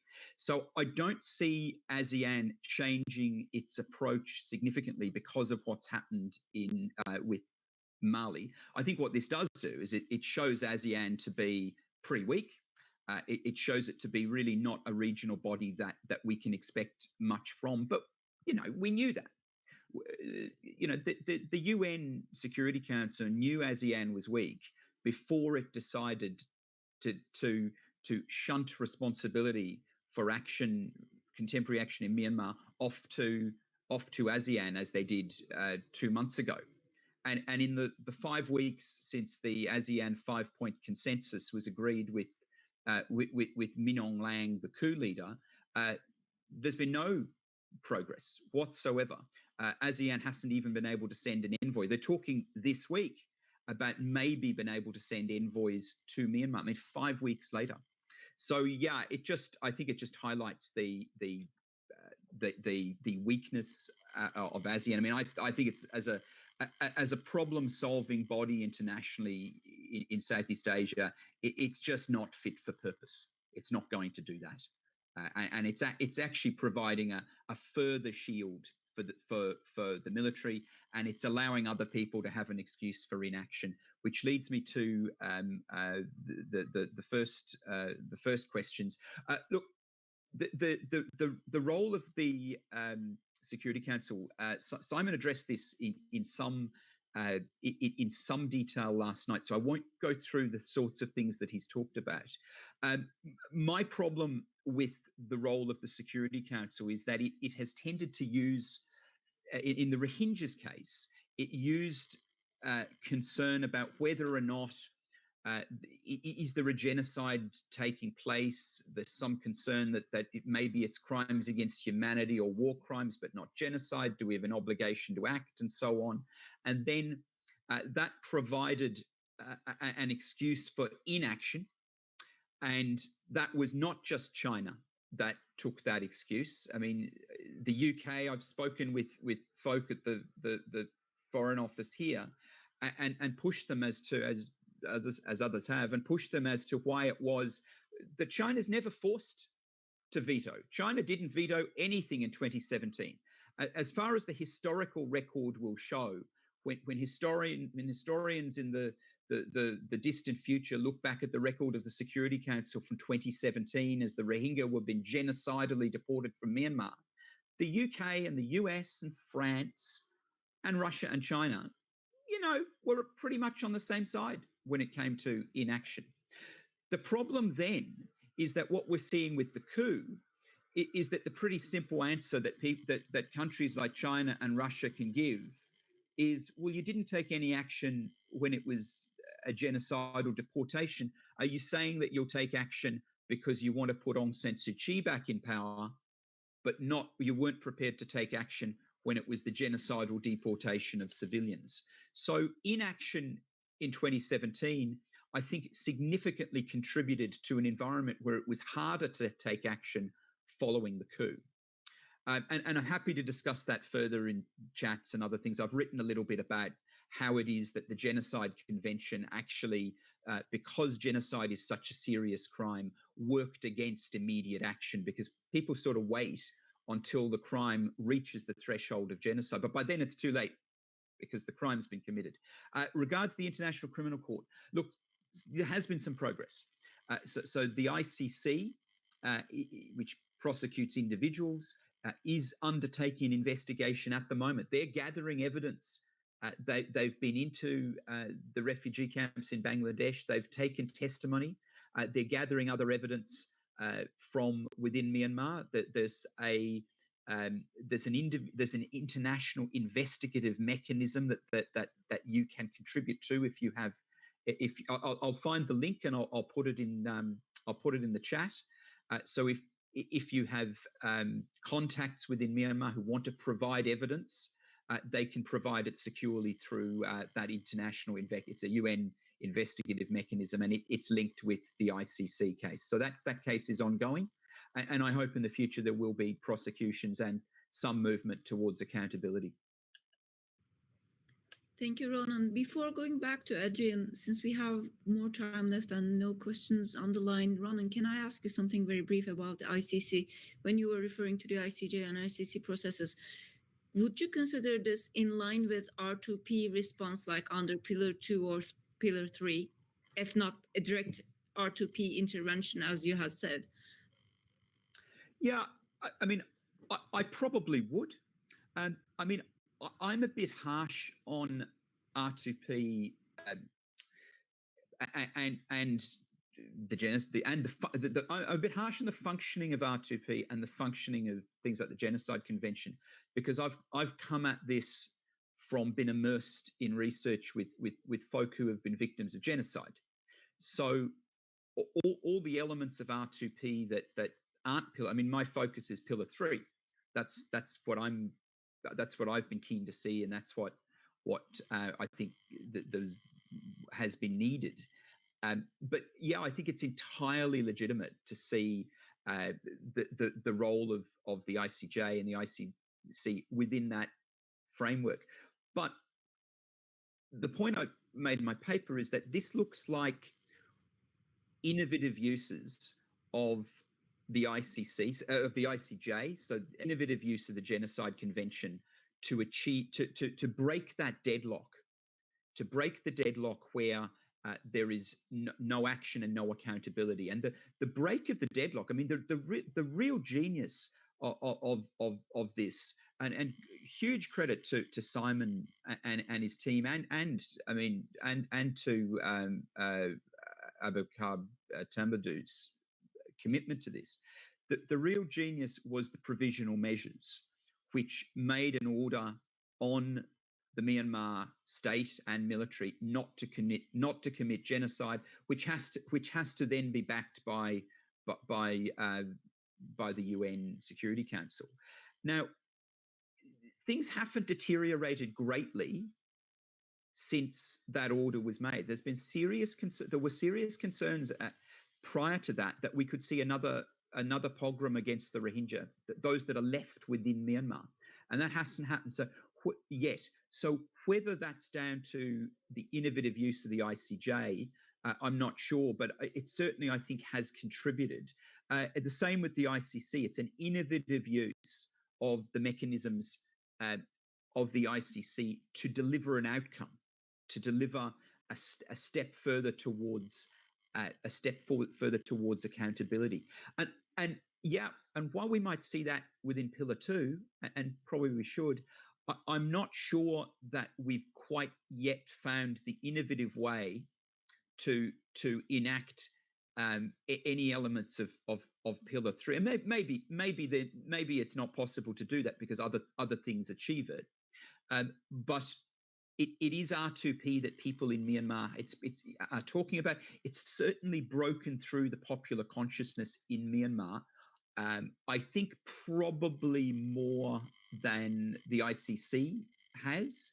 There are some fears in Myanmar that the ICC might prosecute members of the former civilian government. So there's a push for R2P, but not necessarily the same push for the ICC. But yeah, it's a really great question. I'll think more about that. Thank you very much. Adrian, can I get back to you? Yes, by all means. So James questioned the relationship between scholars in the third camp, I think. So just to clarify this, both accounts, so you've got Michael Noy and Dunford, who did a monograph of peace in EJR, etc., and Garrett Brown and Ali Bohm, who did an article in EJR and an article in GR2P. Michael Noy was Garrett Brown's PhD student, and what I'm saying is to understand that lineage, you need to go back to the work of Brown and Bohm. They are very broad critiques of the R2P that look at aspects such as the arms trade and things that go beyond the parameters of this article. But what I'm saying is within these, there is a common ground. So there are differences.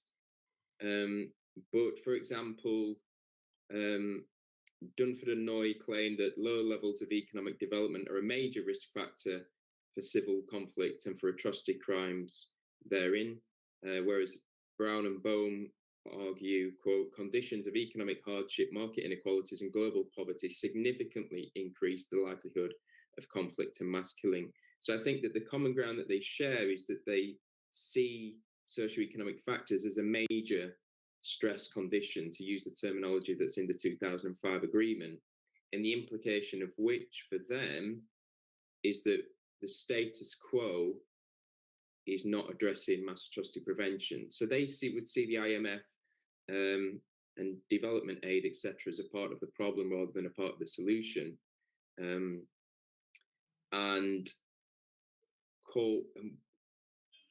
It gets complicated because Dunford and Noy would approve of Pillar 2 of the R2P, but think it should be done outside the R2P. So they think international assistance could have beneficial outputs, but they see the R2P as a militaristic framework. Now, we could argue that they have a problematic understanding of the R2P, but that's what they put forward. Whereas Brown and Bohm argue that basically the R2P can engage with cosmopolitan ethics to improve it. So there are differences, but there is a common ground. Whether they're labelled correctly, these three positions, is another issue, as I've changed the labels recently. But I think with all academics trying to add labels to things, it just gets problematic. Hopefully that sheds some light on the third camp. Thank you very much, Adrian. Since there's just 1 minute left, I would like to thank you all the panelists for excellent presentations, and I hope that we can continue the discussions in Gather Town. So we'll be continuing with the next panel at 10:45, hence after a short break. If you wish, feel free to join us at our virtual conference venue, Gather Town. Thanks for joining us today, and hope that you enjoy the rest of the conference as well.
and welcome back to panel 7 of our conference today on the protection tools and the responsibility to protect. I will hand you over to our panel chair, Vasilka Sanson from the University of Ljubljana. Over to you. Thank you, Patrick, and welcome back to this already 7th panel of the second day of our conference, which will be discussing the protection tools and the responsibility to protect. Now, we have already established during our yesterday's discussions that there is a plethora of various tools that the states and the international community can use in order to protect the suffering or endangered populations. And I'm very much looking forward to hear from these panel's presenters how have these tools been really implemented in practice, or why in certain circumstances the states fail to do so. We have with us ANDRÁS HÁRS, who is an assistant lecturer at the National University of Public Service in Budapest, in Hungary, and his research focuses on sexual exploitation and abuse in United Nations peace operations, Security Council, and the responsibility of international organizations. He will be talking to us about the effect of R2P on UN peace operations in the wider Sudan region. Following his presentation, Blake Lorison will talk about a promise unfulfilled, lessons from the protection of civilians for R2P implementation. Blake is a PhD candidate in politics and international studies at the University of Leeds, and his thesis examines the relationship between the UK's role in the world and the continuities and changes in its commitment to human protection from atrocity crimes. Then we have 2 presenters who will speak on Russian extraterritorial granting of the nationality in the context of R2P. Marina Meyer is a Russian qualified lawyer with years of legal experience and currently a postgraduate student at the Vienna Diplomatic Academy. And Ms. Ksenia Soloveva is also a Russian qualified lawyer and works as a legal advisor in several cases before ICJ, UNCLOS arbitration, and the European Court of Human Rights. Last but not least, we will have a presentation by Tom Buitelar, and he will speak about the agency of individuals in UN peace operations. And Tom is a lecturer at Leiden University. He teaches in the political science program on peace and justice and UN peacekeeping, but he's also a co-founder of the Dutch Peacekeeping Network with involvement from NGOs, academia, and the Dutch Ministries of Foreign Affairs and Defense. As you can see, we have also struggled when combining and planning all these panels to ensure gender diversity on our panels, which I hope we succeeded to satisfactory effect. And I will now, disregarding the rule that the lady should go first give the floor to ANDRÁS. ANDRÁS, the floor is yours. Thank you very much for the kind introduction. I do hope I can share my slides. Meanwhile, can you hear and see me clearly? Yes, we do. Very good. Okay. Then it worked perfectly fine during the practice session, so let's hope that it will continue to work here as well. The topic I have brought today is the implementation of R2P and whether R2P can be traced in the wider Sudan area, specifically through the lens of UN peace operations. And I think you should be able to see the slides right now. Yes, we see it well. Perfect, thank you very much. So what is the wider Sudan region? Let's start with some definitions and clarifications.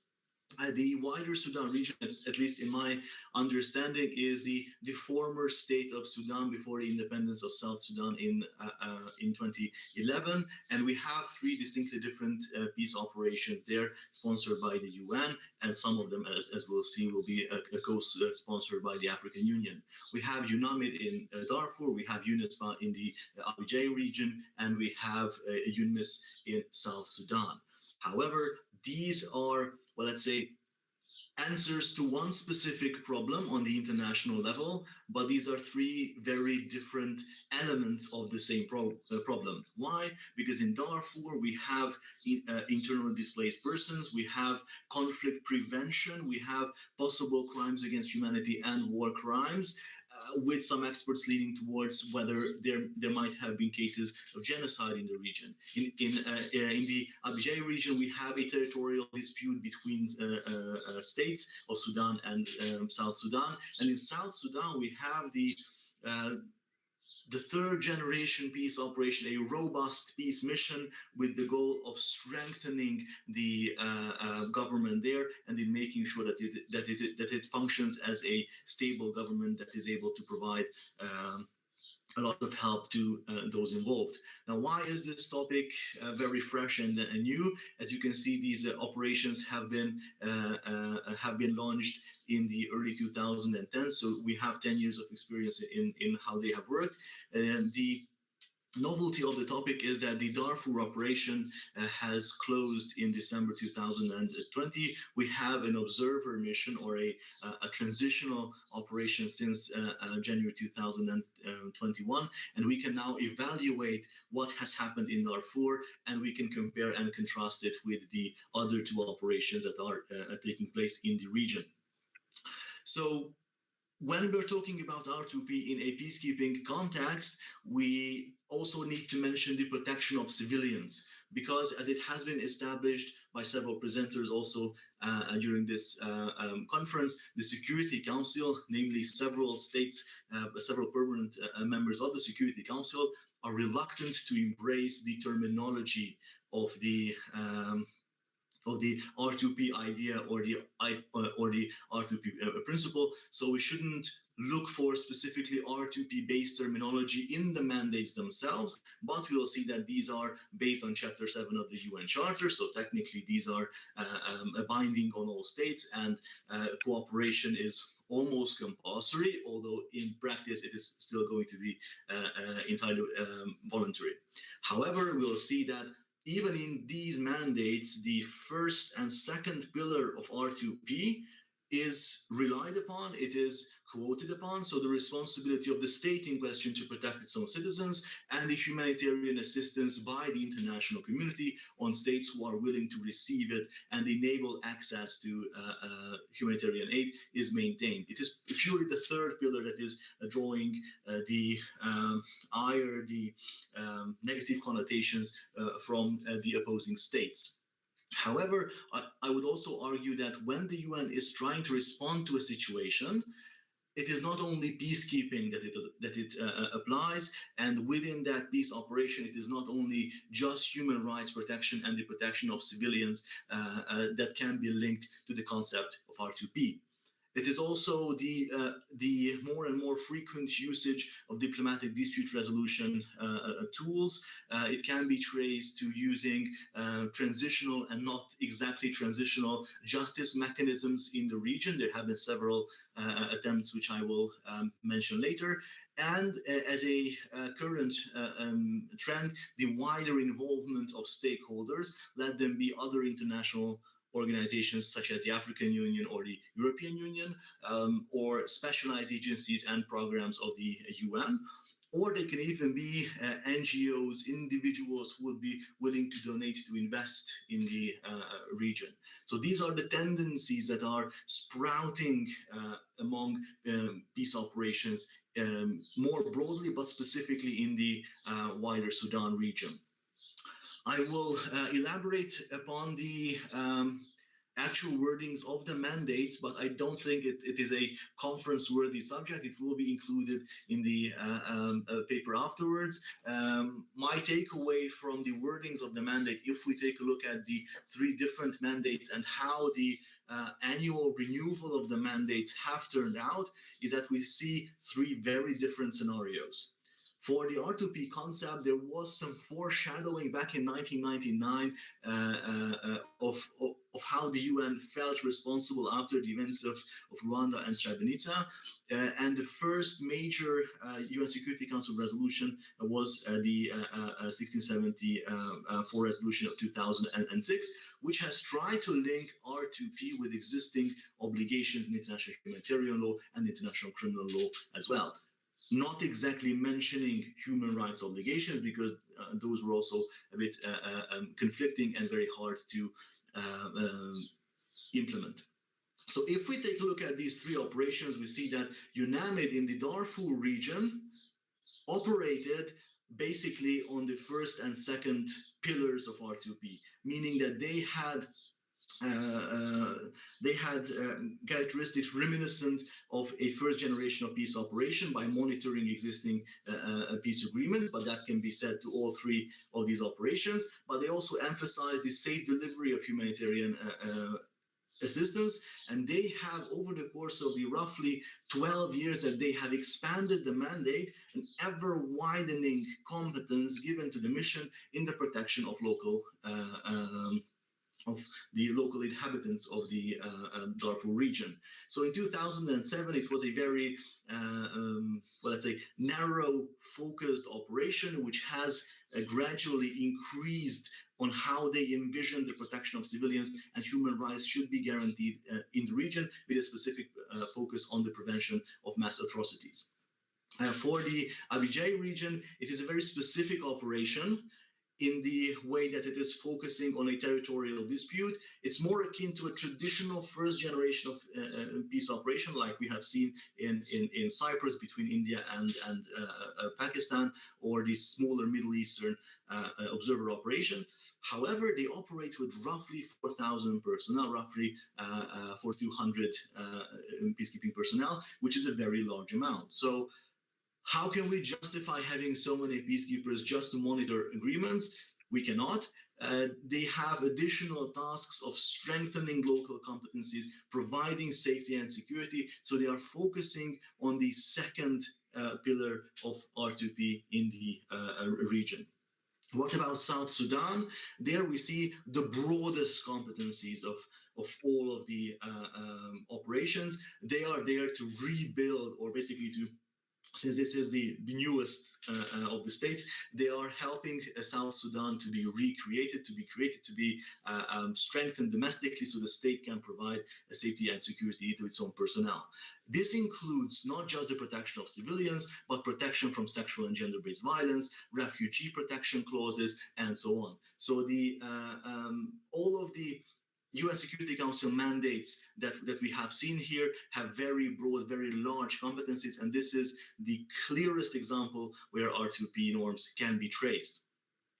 So when we compare these three, we'll see that these will be very different. UNAMID also has a strong protection of civilians mandates, focusing on the prevention of international crimes. However, the circumstances have changed quite rapidly since 2019, which will be the topic of the next few minutes. Since time is running very rapidly, then I will be focusing first on UNAMID here quite briefly. So what has changed during UNAMID, and why is this situation so peculiar currently?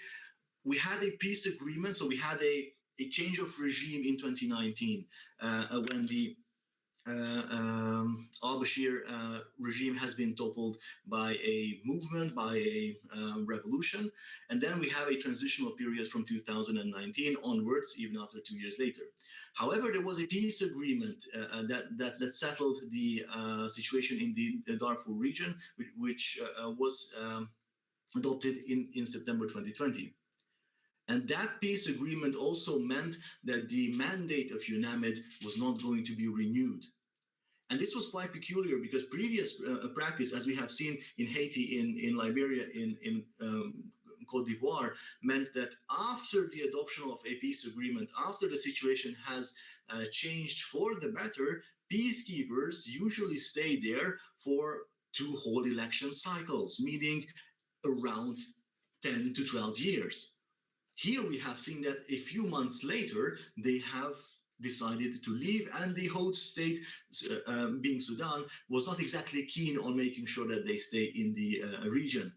What were the reasons from this departure from a previous practice? Well, firstly, there was a lack of international support. One would believe that after the change of regime, international support would increase to the region, and that now that there is no longer a dictatorship and the transitional government would need international help, help would arrive. However, the international community had the idea that with the regime change, Sudan is now moving on the right track, and they didn't really want to provide additional support for the region. This is especially problematic since there was a wavering support by the transitional Sudanese government there. They signaled that they did not withdraw their consent. That would have been an extreme way of putting it, but they have called into account the renewed need to extend the mandate of UNAMID in the region. So they were relying on private investors, they were relying on the government itself to help with the situation, and they were also emphasizing that the UN did not abandon the region, as we still have UNITAMs from 2020 onwards. So there's a continuity of the watchful eye of the Security Council to be maintained in the region, albeit with a vastly different mandate. So what is this UNITAMs? What is the situation looking like currently? The main goal of this narrow, well, almost narrow-focused operation or observer mission is to support development, to support peace building, and as Secretary General Guterres put it, creating a nationally owned political solution to the issue. So they are there to observe and to advise, basically. They are supporting the peace process, they are supporting civilian protection, rule of law, the implementation of SDG initiatives to help economic development. But we have to ask ourselves, is this R2P or is this something else? Because this might seem like a second pillar of R2P. This might seem like that the government of Sudan is taking responsibility, is relying on its own responsibility to protect its citizens and international aid. So we can argue on the one hand that it is some semblance of R2P, and on the other hand that it is more a traditional international monitoring and aid, and it has nothing to do with R2P. At this point, I do believe that the truth rests in the eye of the beholder. Just a quick glance on some other prospects and possibilities that are possible in the region.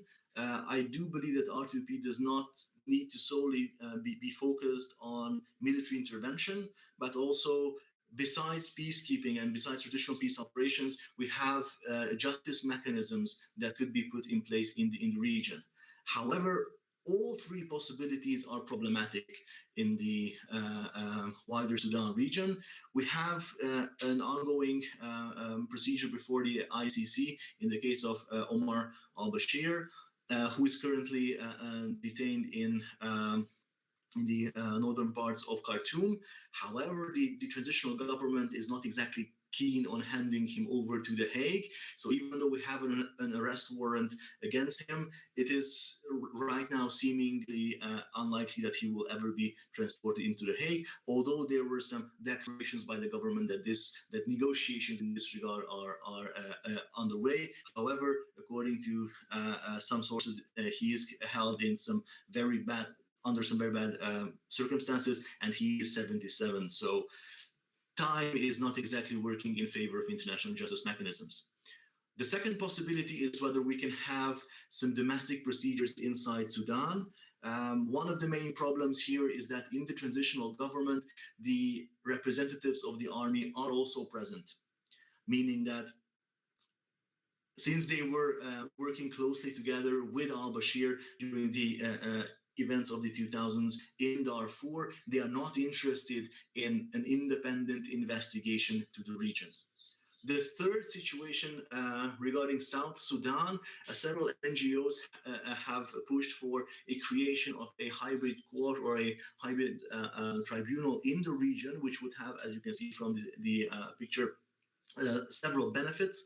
However, the problem here is that since this would include South Sudanese judges and South Sudanese staff, they simply do not have the infrastructure to put a hybrid court in place.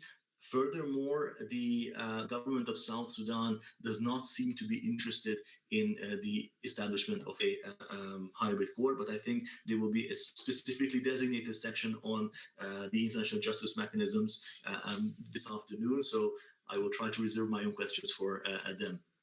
Last but not least, because I think time is running out very rapidly, some final takes. I just have 3 conclusions here. Firstly, that there is a change of the climate with regards to UN peace operations. We are not emphasizing peace enforcement anymore, as in the 1990s, and there is a movement from the more interventionist 3rd pillar to the more cooperation and dialogue-based 2nd pillar, which can be identified as a so-called watered-down R2P. We had some excellent presentation yesterday by both Pinar and Samuel on the quiet diplomacy by the Security Council and by the stakeholders.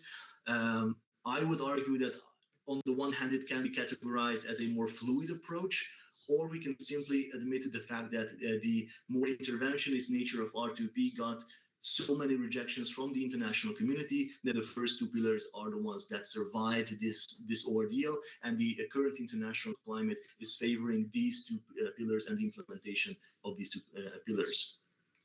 My second takeaway, but feel free to contradict me on that, because this is just my understanding of the issues, is that from the UN side, there is a continuous adaptation, that the UN is always trying to adapt to the new circumstances. Whether it is forced or voluntary can be argued pro and con. However, the UN does what it always does. It is relying on the limited tools that it has, on making sure that the interests of the wider international community that are on par with the UN's own agenda are maintained. The UN, generally speaking, can be understood as a pro-R2P. Yeah, time is running out. I'm looking at Basilika to signal me whether I still have. Yes, okay. Yes. Just, okay, I'm assuming you are just concluding your presentation. Yes, I'm just concluding it. Thank you. So from the UN side, there is an adaptation. The UN is adapting to this new change of climate quite well. Since this is the will of the states, this is the will of the UN member states, the UN is forced to carry it out, but it is adapting quite well. And lastly, I think R2P has evolved, has developed quite a lot over the course of the last 20 years or 15 years from the, or 16 years from the 2005 summit. And the evolution of the peace operations themselves reflect this adaptation or this evolution quite well.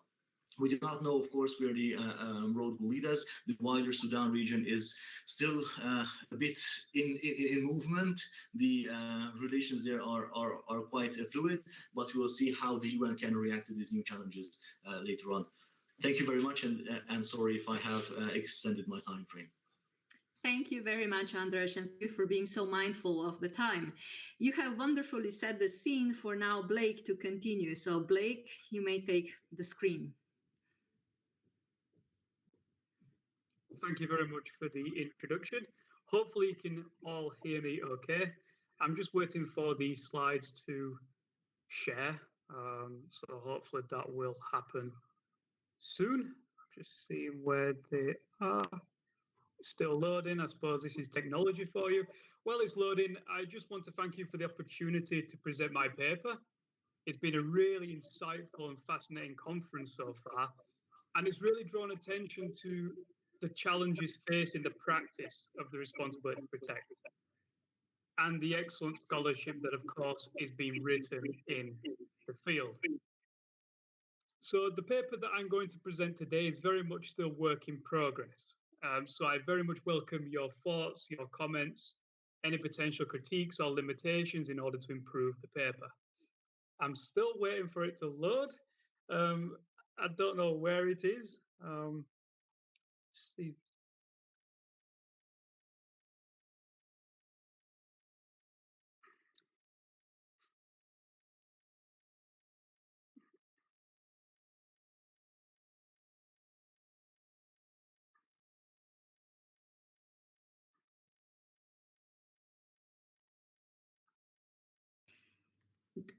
Are you trying to share using the share screen button or? Yeah. Yeah, I'm trying to share and it's just loading, continuously loading. So I don't know why it's not appearing. Well, I had a similar problem yesterday, so I fully understand. But do you have the slides on your side? Can you see them or access them in any no, way? unfortunately, I don't have your slides. Oh, okay. That's, yeah. Perhaps Patrick has them. I don't know. Patrick, I might are be you able to see them. What's the name of your presentation? So I've just labeled it a promise unfulfilled. Oh, it is here. I will share it. Here we go. Brilliant. There you go. That's fantastic. Thank you. Thank you, Patrick. So the title of my presentation is A Promise Unfulfilled. How can the R2P learn from the POC in order to strengthen its implementation? So really this presentation is taking the R2P right back to the basics in terms of going to that implementation aspect of the responsibility to protect. So in today's presentation, hopefully I'll be able to get through all of these components. But I want to first and foremost explain what I mean when I'm talking about the promise unfulfilled. Secondly, the challenges, or what I see as the challenges to R2P's implementation.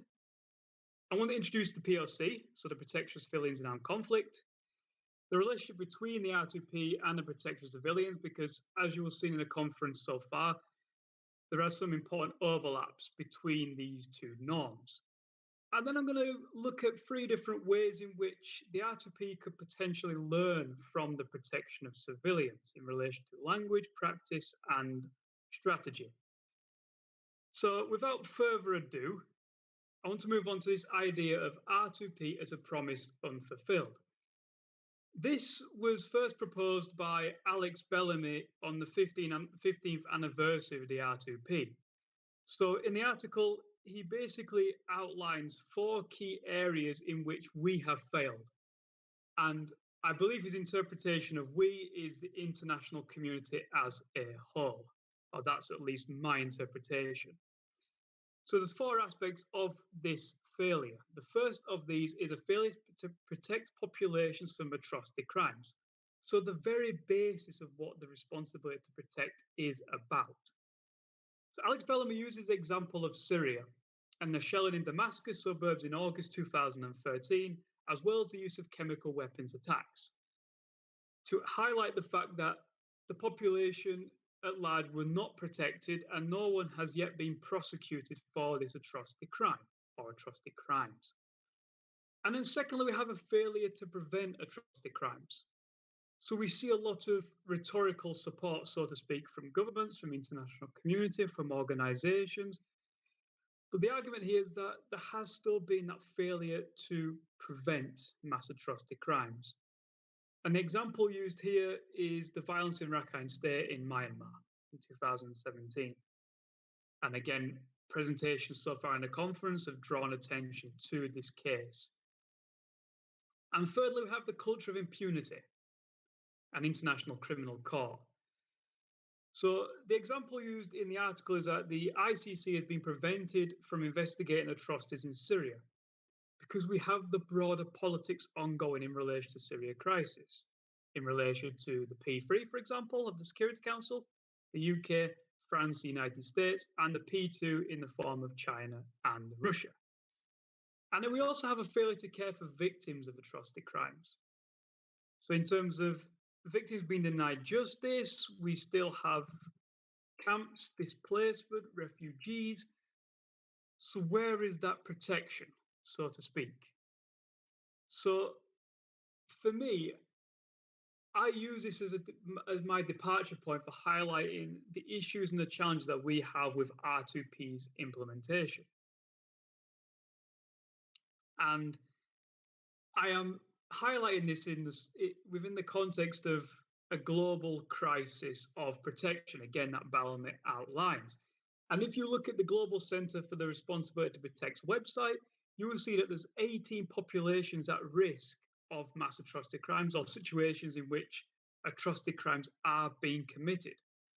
I'm just using one example here, again, of Myanmar, where in February 2021, you have the coup, and the killing of civilian protesters, and then you have calls for R2P action.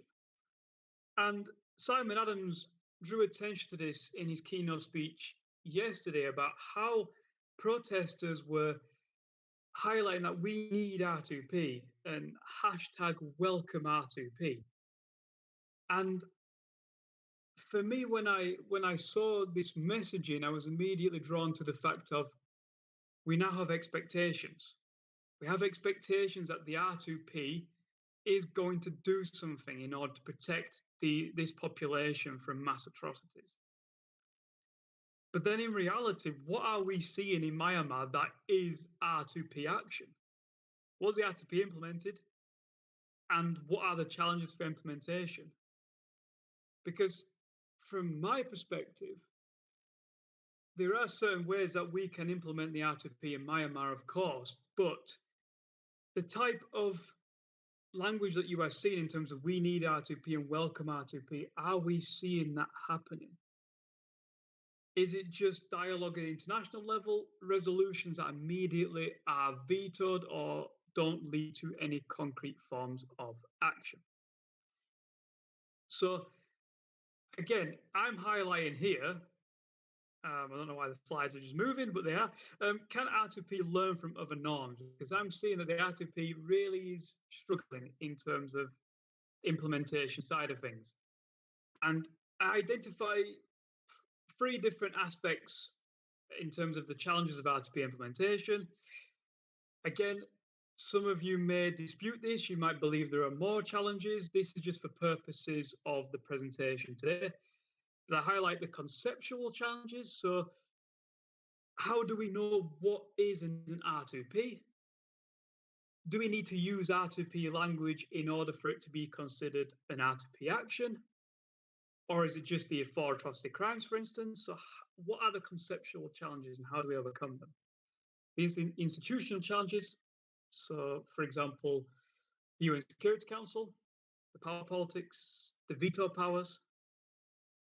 And we also have the political, which I would also argue is intertwined with the institutional and the conceptual. And we're talking here about the willingness of states to intervene to protect the population from atrocity crimes, geopolitical interests and alliances. Again, I would draw attention to the crisis in Syria, but of course there are many other situations where the R2P is facing challenges in terms of its implementation. So, to now shift the focus of the presentation to the role of the protection of civilians, because my idea is that actually the R2P can learn quite a lot from how the POC itself has been implemented. This is not to suggest that the POC itself is devoid of controversy or challenges. That is not to suggest this or imply this in my paper. However, there are ways you can learn from it.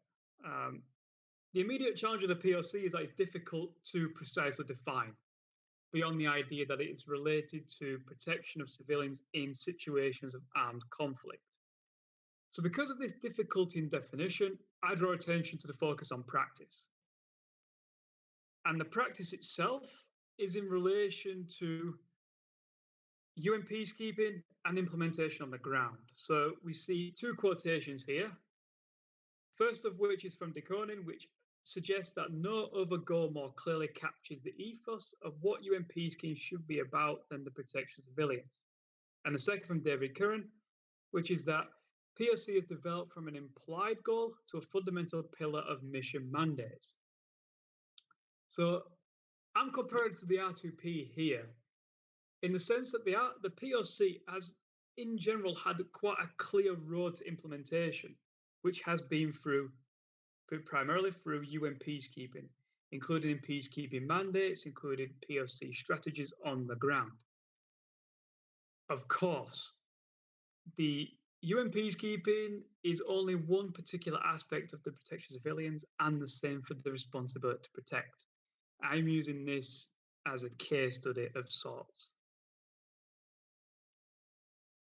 So in terms of the overlaps or the differences between the R2P and the POC, the key point here is that they share similar normative and legal foundations. So the commonality in terms of legal principles, commonality in terms of the normative. So in terms of international humanitarian law, human rights, but also this idea of universal moral minimalism, that we should protect population from mass atrocity crimes. However, there's also important differences, which I of course acknowledge, in terms of the 4 crimes of the R2P. Protection of civilians is much broader in terms of the scope, impartiality of the protection of civilians and peacekeeping in general versus arguably the partiality of the R2P, and the environments in which both are practiced, because the R2P is not limited to armed conflict. But my argument in this paper is that the differences between the 2 norms does not mean the norms cannot learn from one another in order to improve their implementation. And the first way in which I argue that the R2P in particular can learn from the protection of civilians is in terms of language broadly defined. So we see R2P language being mentioned in UN Security Council resolutions, for example. We have the Pillar 1, Pillar 2, Pillar 3 framework. But I argue that there's a difference in terms of the clarity, I would argue, of the POC language versus the ambiguity of R2P language. And there has been a few papers on this. So, for example, in a chapter titled, to quote, "The responsibility to protect or the protection of civilians, which policy brand is more successful?" Catherine Jones concludes that the R2P brand, so to speak, is stronger, clearer, and ironically more toxic. Whereas Sheeran and Kent argue that the POC has been more successful in real terms because it has kept a low profile in comparison to the R2P. So Catherine Jones is really drawing attention to Pillar 3 of the responsibility to protect in relation to the crisis in Libya and the challenges that were drawn to when states take force against another sovereign state without its consent, and how far that protection action goes. Is it regime change? Is it not? So in my work, I'm currently analysing POC and R2P references in UN resolutions from 1999 to 2020. And the results so far present a clear difference between the type of R2P language used and the type of POC language used. So to summarise, the R2P language in general, we're talking Pillar 1 references explicitly. The state has a responsibility to protect its own population from atrocity crimes. Whereas actually with the POC, you see much more explicit practice in terms of peacekeeping mandates, POC strategies on the ground. And I don't really see that with the R2P. So this is one way that I think that the R2P can learn from the POC in terms of the strategies, in terms of language and how we say explicitly, this is R2P, this is Pillar 3, this is how to do it, for example. And then to overlap with this, I also argue that the POC is far more entrenched, and I'm using the example of peacekeeping mandates. Again, this is not devoid of tension or challenges. It's just an example for the purpose of this presentation. Whereas I argue the R2P is much less entrenched in UN peacekeeping mandates. There's a number of reasons for this, and again, I haven't got time right now to draw out that, but this is something you can, of course, question in terms of the Q&A. I realise I only have 2 minutes to go, so I will try to get through as much as I can in these 2 minutes. And really, one of the big proposals of the paper is that R2P suffers from a lack of a clear implementation strategy. Now, this is where you as the audience may well challenge me the most in terms of, can we actually develop a coherent R2P strategy that we can implement in situations on the ground? So we'll see if that is possible, whether you agree or disagree with me. However, I do outline some challenges and limitations of this idea. And this is an acknowledgement that POC is practicing increasingly dangerous environments. Are states willing to keep contributing troops to these missions? Will states share the responsibility for the R2P's implementation? Is it possible to develop a coherent R2P strategy? Does this move tension away from the immediate task of protecting population from atrocities? And how will this impact on the case-by-case basis of the R2P? So to conclude, some scholars have argued for a clear distance between the R2P and the POC. However, for me, I believe that this should not necessarily mean a rejection of the lessons that each norm can learn from another to improve their implementation. R2P consistency is enshrined in paragraphs 138 and 139. Yet, I would argue that this does not prevent actors from developing an R2P strategy for implementation. That is all from me for now. I thank you very much for your time, and I very much welcome your questions regarding my presentation. So thank you very much. Thank you, Blake. And now we are moving on to a presentation of the concrete practice of one of the P5 states. So Ksenia and Marina will speak about the Russian extraterritorial granting of nationality in the context of R2P. Thank you. First of all, can you hear me correctly? Is it everything okay? Because unfortunately, I need to wear this mask because I'm in a public place. Yes, we hear you well. Okay, I will try to speak louder as I normally do. Dear organizers and dear panelists and guests, first of all, my colleague and I would like to thank the organizing committee for this wonderful conference and for this opportunity to share our research. Secondly, we want to stress that all opinions are solely of our own and no way connected to the institutions we represent. The Russian policies of extraterritorial granting of nationality and passportization have raised certain questions of international law and geopolitics, and today we would like to discuss how these practices and policies relate to the concept of R2P and how they should be viewed and assessed more generally.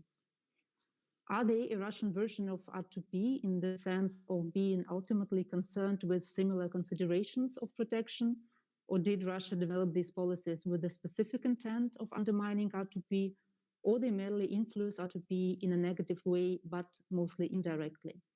Another question would be whether the R2P prism is appropriate to use to understand these policies and to discuss their legality at all.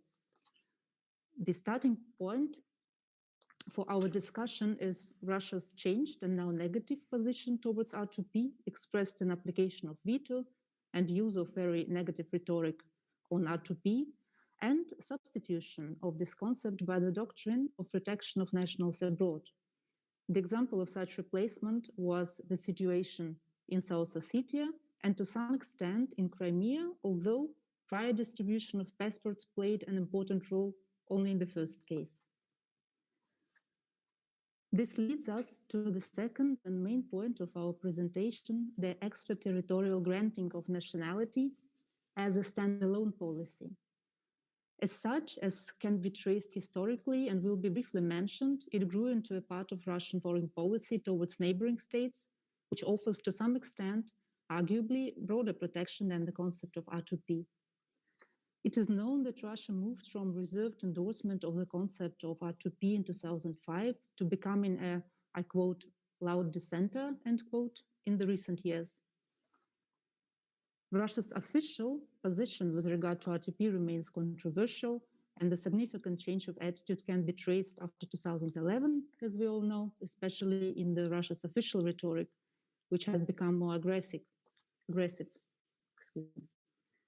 However, already earlier in 2008, the 5-day war in Georgia revealed a shift from support and to some extent adherence to the doctrine of R2P towards using other, more convenient justifications for intervention, but at the same time, the rhetoric and the language very similar to the R2P.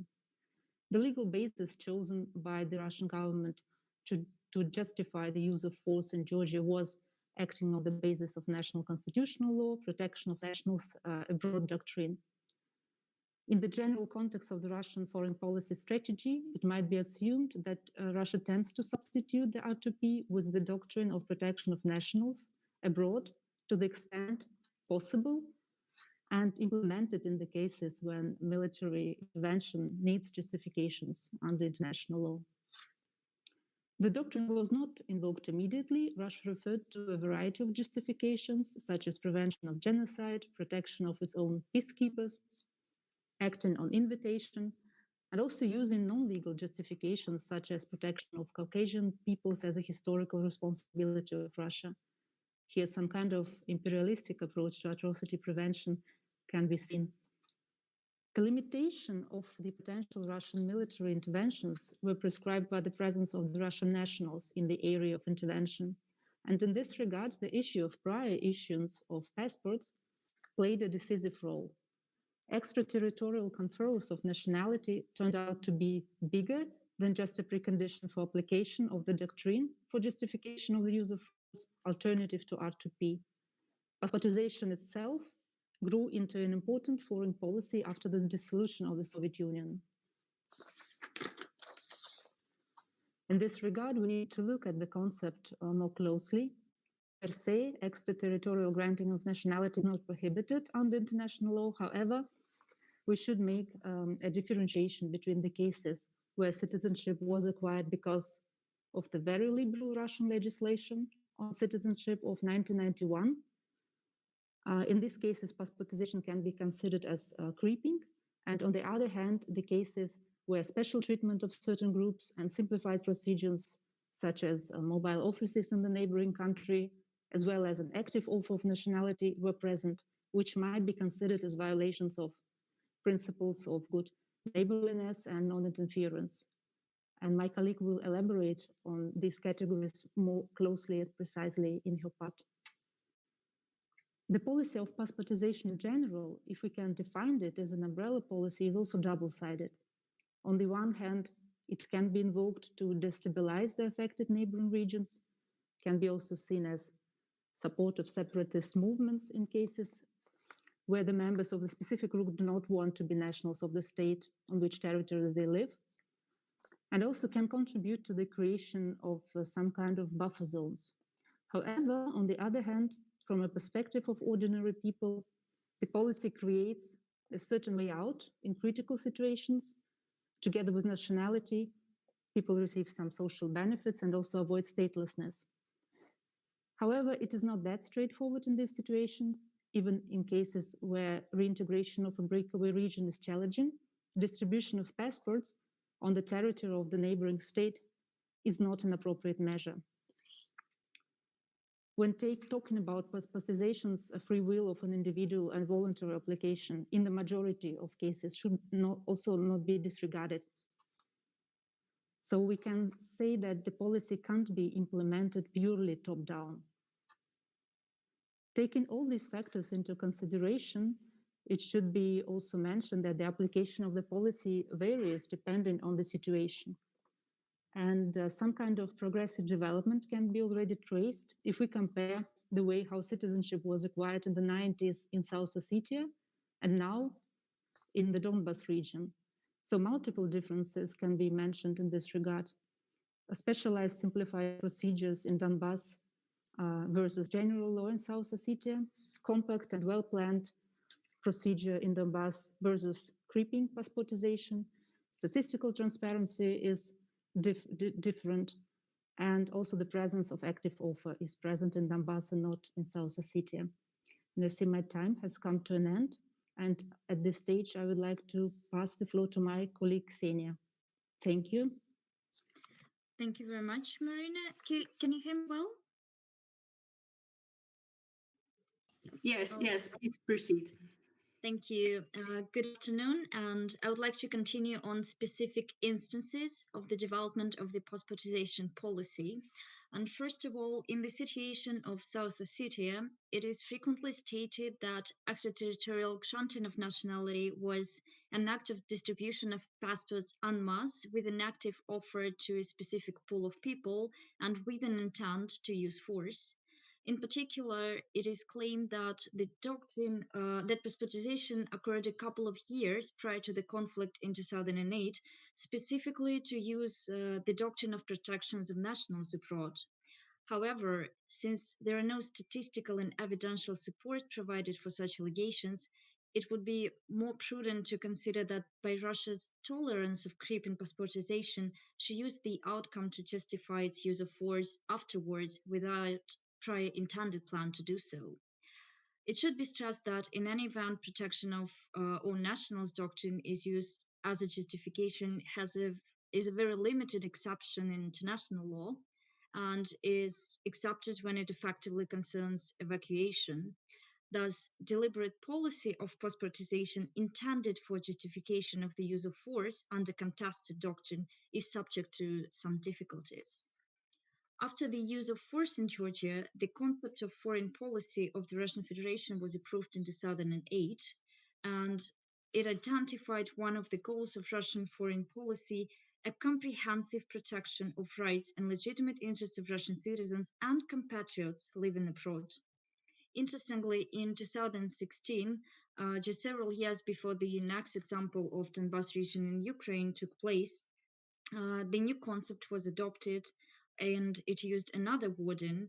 In particular, it was saying that with a view of ensuring national interests and realizing strategic national priorities, the foreign policy of a state is directed towards carrying out the following tasks: a comprehensive and effective protection of rights and legitimate interests of Russian citizens and compatriots that are living abroad, including in various international formats.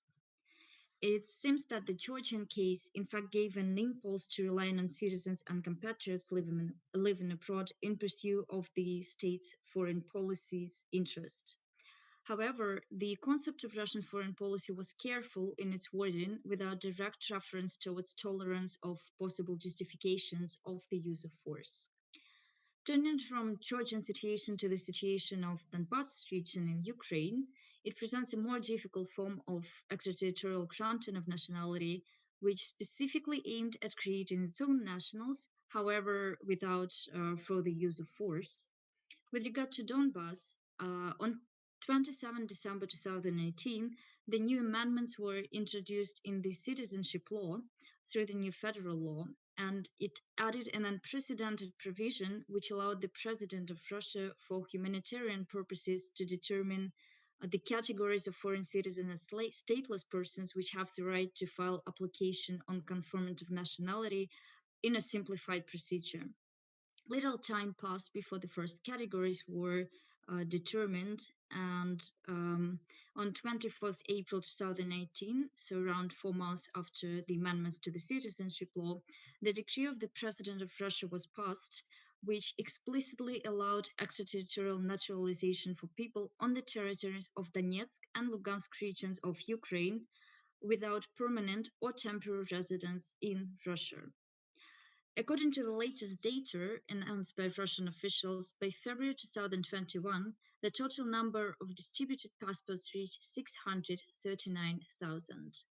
This statistic shows that the policy is carried out fast and involved a considerable number of residents on a particular territory. Perhaps in the general policy, these actions can be called an intensified period of passportization or a targeted passportization. According to the recent statement of the President of Ukraine, the issuance of the passports was the first step towards the annexation of the region. However, in other writings, it is suggested that the reason can be simply manufacturing of the conditions to complicate the future reintegration of these territories into Ukraine. It follows that the policy of passportization is broader than a precondition for justification of intervention.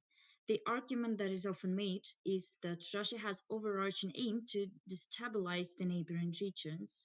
And here the question on potential violation of principle of non-interference should be raised and further developed in future researches. And to conclude, application of R2P may be negatively influenced specifically by relying on the alternative policy of extraterritorial granting of nationality. Several scenarios of its application can be deduced, and we would like to summarize these categories here. So first of all, it's the liberal nationality laws that allow for extraterritorial nationality conferrals, and this is not that much an issue under international law. Second, a deliberate policy of passportization with specific aim of justifying the use of force, including for the application of protections of nationals abroad doctrine, which is frequently referred as the situation in Georgia. However, we prefer to consider the Georgian situation under the third category, which presents a mix of the first and second, and provides the implication that liberal nationality laws allow for extraterritorial nationality conferrals and create the conditions for justifying the use of force. but however, there are no initial intent to use the force by providing passports to the population on this territory. And at last, the category of a deliberate policy of passportization with a specific aim to nationalize a segment of the population of another state, raising questions of non-interference principle. And perhaps this is the situation that in Donbass that follows under this category. So passportization is to some extent presented as an alternative to R2P with easy application, without the approval of the UN Security Council and covering broader range of potential violations. Taken in conjunction with Russian veto, aggressive rhetoric towards R2P, and substitution with alternative doctrines of justification of the use of force, such as also protection of nationals abroad, the development and application of R2P may be considerably impeded. Thank you very much. Thank you very much, Marina and Ksenia, for elucidating us on these interesting practices of Russia. And now Tom will bring us back to the discussions on peace operations. And Tom, if you're ready, you're on.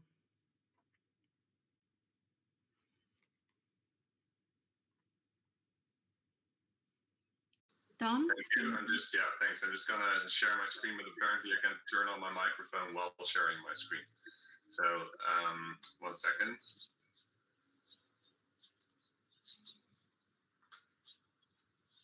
All right. So assuming you can see my screen and also assuming you can hear me, I'm just going to start my presentation. If there's any issues, I'll hear it. Great. So thank you, Vasilka, for giving me the floor. And indeed, this presentation is going back to the issue of protection of civilians in UN peace operations. So my paper is about the role that individuals play in the implementation of norms in field level operations, and more specifically, the role that the leadership of UN peace operations plays in the implementation of the protection of civilians, or POC norm. So I want to explain the variance in the effectiveness of mission leaders at implementing POC mandates. So the paper is currently in the early draft stages, so I would love to hear any feedback you might have. So as we heard Dr. Simon Adams say yesterday, and also as we heard Blake discuss just now, the POC and R2P norms have similar backgrounds and are also both geared at protecting civilians during conflict. So while the one lays the responsibility on states to protect their civilians, the POC norm puts the emphasis on the role of UN peace operations to protect civilians in their mission area, where the state cannot or will not. So POC is probably one of the most studied aspects of peace operations at the moment, and a whole range of studies has come out which tests whether UN peace operations are effective, how they are effective, and why they are effective at protecting civilians. So the quantitative literature tends to find that UN peace operations do indeed reduce civilian killing and conflict, so that in some way or another, they are actually able to protect civilians in conflict. So the general mechanism that they see here is that this is about the presence of UN peace operations rather than the specific things they do. So generally, they come to the conclusion that the more peacekeepers are present in a particular area, the fewer civilians are killed. So at the same time, a perception persists that peacekeepers are not as effective at POC as they could be, right? In the media, we often see stories about protection failures. We often hear about UN peace operations not intervening, even though they have information that civilians are under threat. And so the qualitative literature tends to point out some of the reasons why, and have actually pinpointed a pretty large number of reasons. So for example, in an article in the journal Global Governance last year, Hunt and Zimmerman highlights that there are problems with how POC is understood and interpreted, so conceptual challenges. Also, a lack of sufficient resources to implement POC mandates in increasingly challenging environments, practical challenges. Also, issues with the accountability of troops that manifestly fail to protect, accountability challenges, as well as problems with how POC is linked to the political strategy of peace operations, so political challenges. But this literature often also comes back to the point that ultimately it is about the readiness of individual decision makers on the ground, and especially the leaders of these missions, to take the risks to deploy soldiers to protect vulnerable civilians, right? This is often about situations where the leader of a UN peace operation might have information that civilians are under threat, but also knows that deploying soldiers or troops to try and stop this protection threat actually will incur some risks, either because these troops will come under threat, because it's a controversial decision. It might also be that the protection threat actually emanates from the host state, which leads to other issues. But generally in the literature, there is this recognition that for the effective protection of civilians, peace operations need, as what Gehenno called, a happy combination of military and civilian risk takers at the top. And this emphasis can also be found in the former Secretary General Ban Ki-moon's human rights up front policy, where he stated that the success of human rights up front will depend on all staff members making its objectives their own. So they should apply the initiative in a spirit that goes beyond the interests of their individual units and departments to embrace the interests of the United Nations as a whole. So there's this idea that it's up to the individuals to implement the principles of the United Nations in the field, and that they need courageous leaders to do so. But that still leaves open the question of how these mission leaders matter, right? Well, most of the literature tends to only mention the importance of mission leadership in passing, or argues for their relevance as an afterthought. There is some literature that analyzes the role of individuals in UN peace operations in greater detail. So Winkler, for example, has argued that the system of UN peacekeeping seems to depend intrinsically on the ability of its individual members to influence peacekeeping activities, which requires entrepreneurship and a reliance on personality. John Carlsford, who has studied POC a lot, also focuses on the role of SRSG, so the special representatives of the Secretary General, or the civilian leaders of UN missions, and he looks at them as norm arbitrators. So he emphasizes how they use their authority to be effective in UN peace operations, and mainly makes the argument that these SRSGs have some agency in how these mandates are implemented. Toko Piperina, meanwhile, has argued that instead of the protection of civilians being driven by Western member states, it was in fact developed because of assertive UN officials who acted out of personal beliefs and norm commitments when responding to events on the ground.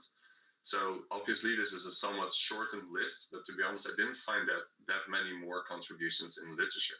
And I intend to look a bit further to study the literature on the role of individuals in other international organizations.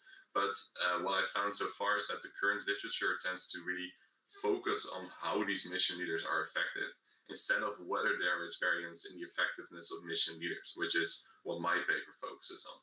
So again, there's some recognition that individuals may matter in how they exercise their authority, but there are no structured accounts of what it is about these individuals that lead to different outcomes.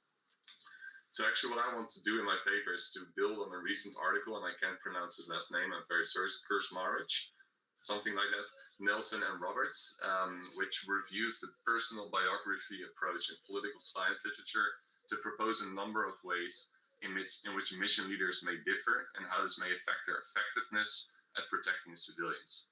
So these authors actually argue that individuals differ on ascriptive traits, so that those are traits that people are born with, like gender or race or things like that, but also socialization experiences, and that these then have an effect on observed outcomes through the mechanisms of an individual's beliefs and values, competence and skills, material interests, and others' perceptions of that individual. So these authors largely review studies that look at how, for example, female politicians may act differently than male politicians because they have different beliefs and values, or for example, or that they are perceived in a different way than their male colleagues. Or they also look at how leaders with military experience and a university background are more or less inclined to initiate war.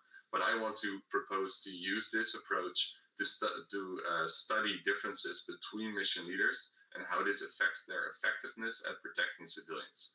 So, and especially I propose to look at how these mission leaders differ on their beliefs and values and competence and skills, and how these in turn then lead to different approaches to the protection of civilians. And what I argue is most important about these leaders is their risk attitudes. And also how they see the peace operations role in the host state.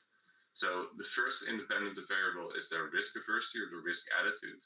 And the idea here is that if they are more risk averse, they are less likely to authorize force or risky operations to protect civilians, while if they are more risk tolerant, they may be more willing to authorize such operations. The second independent variable would be their view of the peace operations role in their host state. So if they see the peace operations role as primarily to support the host state in implementing its sovereign duties, they may be less effective at protecting civilians, while if they see the peace operations role as an impartial force that has to promote UN principles, they may actually be more effective. So the research design for testing these expectations may obviously become a bit of a challenge. So I'm going to talk about this later. My apologies. But the first question is obviously like how I'm going to measure this, right? So while I'm looking forward to suggestions from the audience, I would suggest to use interviews of the people themselves and the people around them, together with their personal backgrounds, to understand their attitudes towards risk and the role they see for the peace operation in the country. Again, I recognize that this might be a challenge, but I also believe that there are ways to circumvent the challenge and actually solve it. So the second question is how I'm going to make sure that I'm able to isolate and measure independent effects of these agent level factors, and that I'm not just observing differences in structural constraints or contextual factors like troop strength or mandate changes. So my suggestion would be to compare mission leaders within the same missions, and in particular, how they respond to manifest protection challenges. So I think the strongest approach might be to do this close to transitions in mission leaders, right? So let's say a manifest protection challenge at the end of the tenure of one leader compared to a manifest protection challenge at the beginning of the tenure of the next mission leader, when I hope that the structural conditions and contextual challenges will be most similar. So the idea is that when they learn of a significant threat to civilians and have the ability to intervene, but doing so will have potentially high cost, that I'm going to look at whether or not these mission leaders actually intervened to stop that protection threat. So, and I intend to measure this dependent variable on the basis of interviews, human rights reports, media reports, and UN reports. So let me close with a short illustrative case study, which for me really shows the impact that individuals may have in improving the effectiveness of UN peace operations at protecting civilians.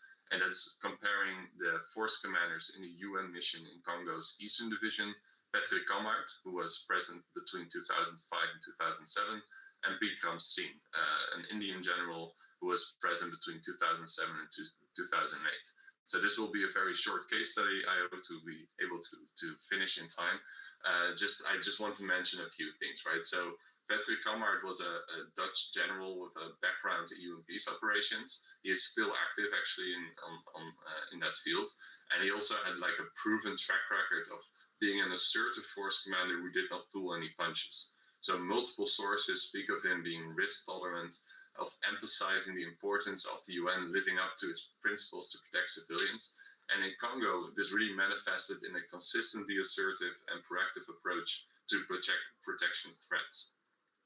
So his successor, though, Bikram Singh, was a very competent general from the Indian Armed Forces. He was at one point also the Chief of Staff of the Armed Forces of India.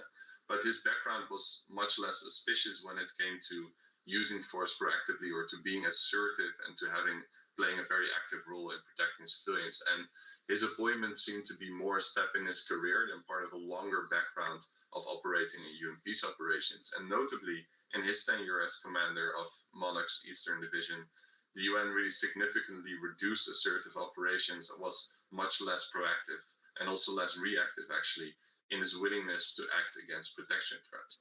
So this was just a very short case study, which really was meant to illustrate the differences there can be between two commanders. And I would argue that the differences between Kamart's and Singh's risk attitude and view of the role of peace operations in the country led to different levels of effectiveness at protecting civilians. Again, this is the presentation of an early drafted paper. I just want to thank you for your attention and for the opportunity to present here. And I would appreciate any feedback you might have and look forward to the discussions. Thank you. Thank you very much, Tom. Very interesting presentation indeed. And I would like now to open the floor for questions and comments from our audience. So whoever wants to ask the first question, please raise your hands.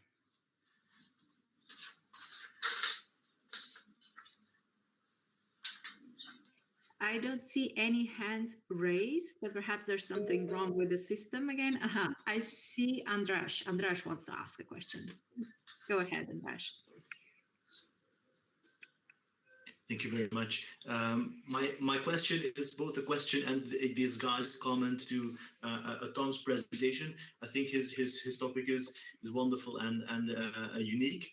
I would just thinking about how not just the force commanders themselves, but how force commanders can be compared to, for example, SRSGs, the special representatives of the Secretary General.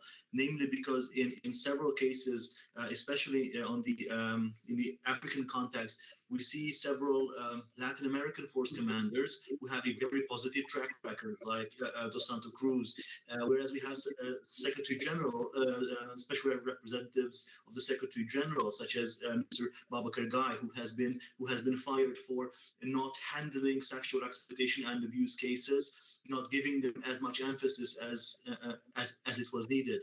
I know that they operated in two distinctly different peace operations, and one of them was a force commander and the other was a special representative of the Secretary General. But perhaps those in leadership positions inside a UN peace operation can also be checked. They both have military background. They are both generals. They both seem to have the same qualifications, but responded to a situation in a vastly different way. Of course, these are human qualities and reactions to a specific case. I'm not sure how these can be measured, but your proposed ideas, I think, could be very valuable in highlighting some of the tendencies there. Thank you very much. Thank you. And I will take another question from Mauro Barelli, if you are here. Yes, thank you. Yeah, thank you. Can you hear me? Yes. Please go ahead. Yes, great. I would like to ask a question to ANDRÁS as well, and particularly characterization of the peacekeeping missions in South Sudan as being quite soft, or let's say less interventionist than previous ones.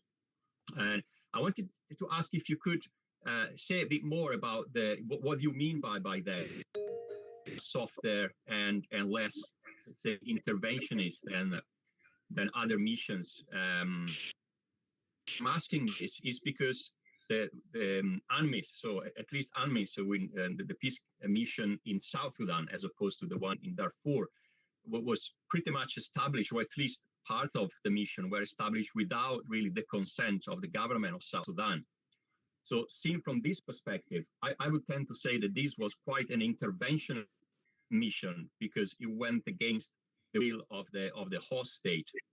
But obviously there are other angles. So I wanted to ask if you could say a bit more about that, because I would be very interested. Thank you. And the last question for this round of questions is coming from Joanna, Isabel. You can take the screen.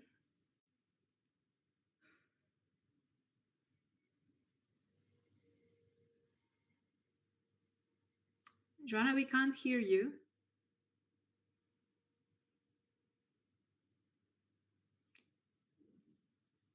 All right, so perhaps we should proceed to the...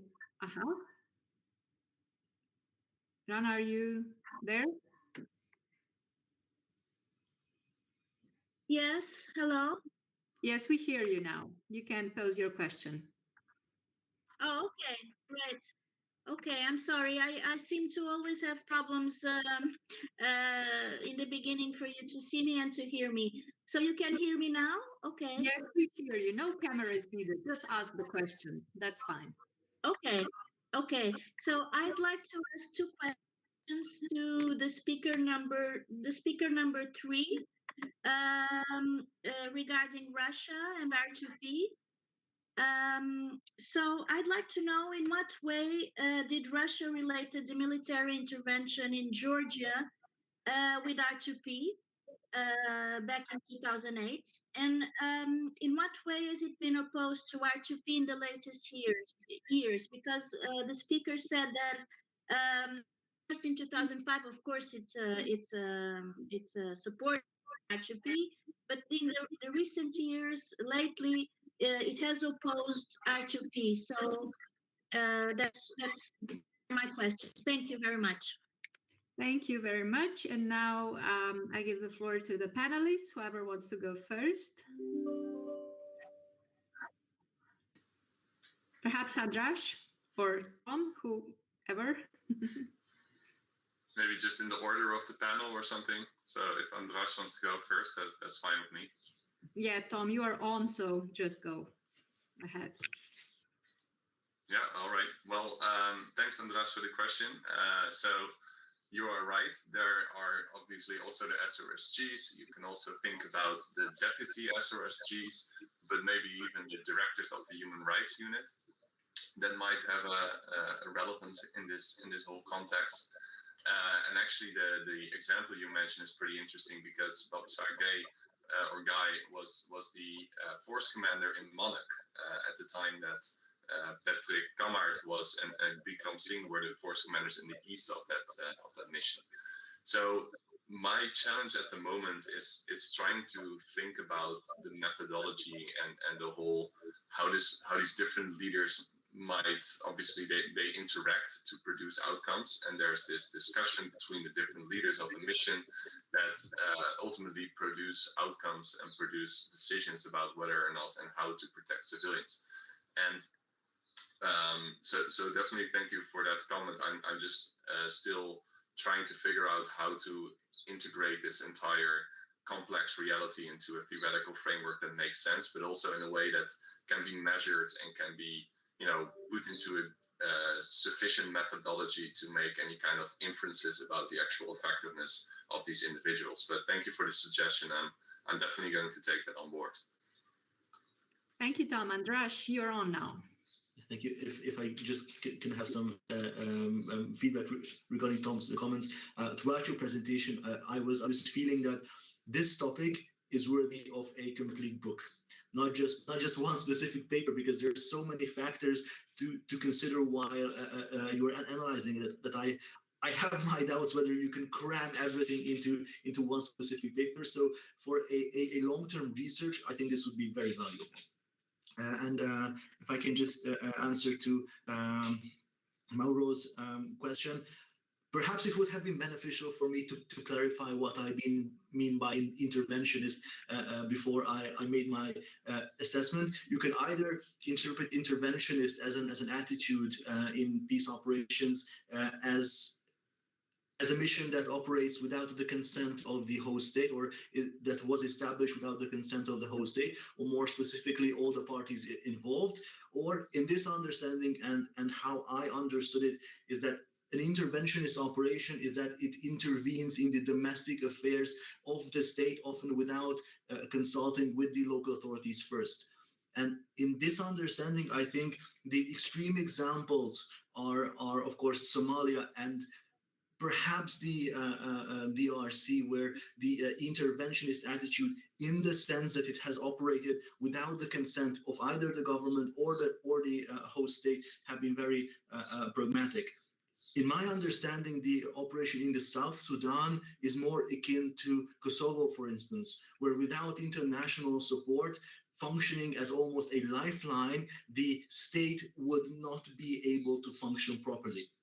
However, in the case of South Sudan, they have managed to cope with this situation in a way that it's preferably minimally infringing on the possibilities of the South Sudanese government. So they are looking for points of cooperation, looking for ways to cooperate with the locals and not deciding the cases for them. Of course, drawing on from the experiences of the second generation of peace operations. But you're quite right to point out that the creation of the operation raised the issue of interventionism to some degree. I hope I have answered the question, but if not, then feel free to add a follow-up. Marina and Ksenia, now your turn has come. Thank you. As far as I understood, I have two questions. One about use of force in Georgia and R2P, and another one, why the rhetoric of Russia changed significantly after 2011. And to the first question, it is to some extent the point that we wanted to make. Russia used a different doctrine to justify use of force, using, however, very similar rhetoric of R2P. However, the doctrine was chosen protection of nationals abroad, which should be read in a very narrow sense. And Russia used it relying on the fact that in South Ossetia, the vast majority of the population are Russian nationals. And the point, which is all very often made in the academia, that these populations were created specifically with an intent to further military intervention. However, since we have statistical difficulties to establish this fact and evidential difficulties to establish that there was really a passportization happening like a couple of years before the conflict, statistically, it can be seen merely as a very, very creeping passportization that was happening since 1991. So this claim that it was a specific intent to create nationals before, in order to use force and to justify it with this doctrine, that might be a bit too bold, maybe. But in comparison with the situation now in Donbass, which is completely different, where we have a completely different strategy of passportization, very well planned, very compact, etc. So in this situation, if the use of force will be potentially applied by the Russian Federation, then this prior passportization might constitute abuse of right and a violation. To the second point, why the Russian rhetoric changed significantly after 2011, it was because Russia did not veto the UN Security Council resolution on Libya, and afterwards, as Russia considers, the mandate was stretched, and it led to regime change. And Russia simply feels betrayed and does not want to allow such military interventions which further develop to a regime change, because they still want to draw a stricter line with sovereignty of the country and limitation of the military intervention. And this is as simple as it is. Thank you so much for these questions. I hope I could answer them. Thank you, Mana. Thank you. I see no other hands up at the moment, so I will use this opportunity to ask a short round of questions myself to the panelists. To ANDRÁS, in this eternal dilemma of peace versus justice, I'm just wondering, since one of the tools of R2P could also be the Truth and Reconciliation Commission, so how would you evaluate this option against seeking accountability before various courts or tribunals? To Blake, you mentioned this dichotomy of impartiality of protection of civilians and partiality of R2P. So, and I was intrigued by this definition of R2P. So I would like to hear more about what you mean by partiality of R2P. And then I would have a question to Tom, and that concerns your practical example. And there we have a Dutch commander who you say is more active, more assertive, more risk-prone, and so on. But could that also be the consequence of the tragic experience of Dutch Bat in Srebrenica? So that, you know, the generals have learned a lesson and therefore perhaps also adopted a different behavior. Thank you. So perhaps ANDRÁS, you can start. Yes, thank you. It's an excellent question. I think the answer will depend on what the state needs. because if the state is a party to the Rome Statute and it is willing to defer its jurisdiction on the altar of complementarity and wishing to delegate the most serious crimes to the ICC, then of course that is an avenue. However, there's already a mounting criticism towards the, let's say, favoritism of ICC against African perpetrators. So highlighting that option could be controversial. Regarding hybrid courts, it entirely depends on the state, whether they would like to finance and cooperate in the state, but it also depends on the capacity of the state.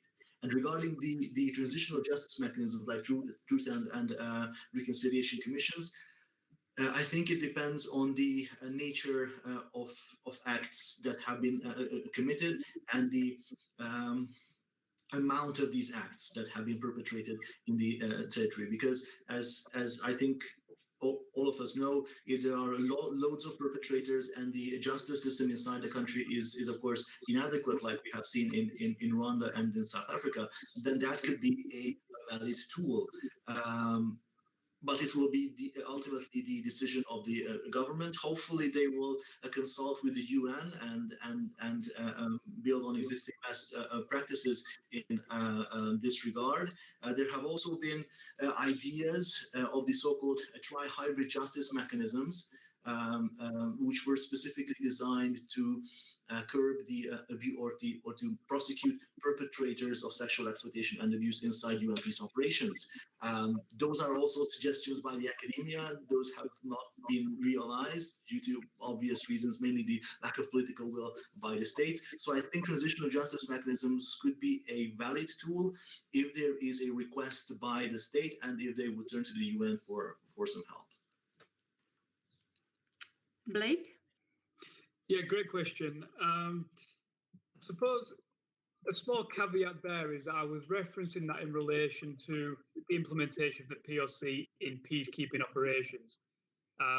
The idea being that from research I've done in the context of the crisis and the peacekeeping mission in Mali, there is a debate that, of course, a key principle of peacekeeping is this idea of being impartial between sides in the conflict, not taking sides, so to speak.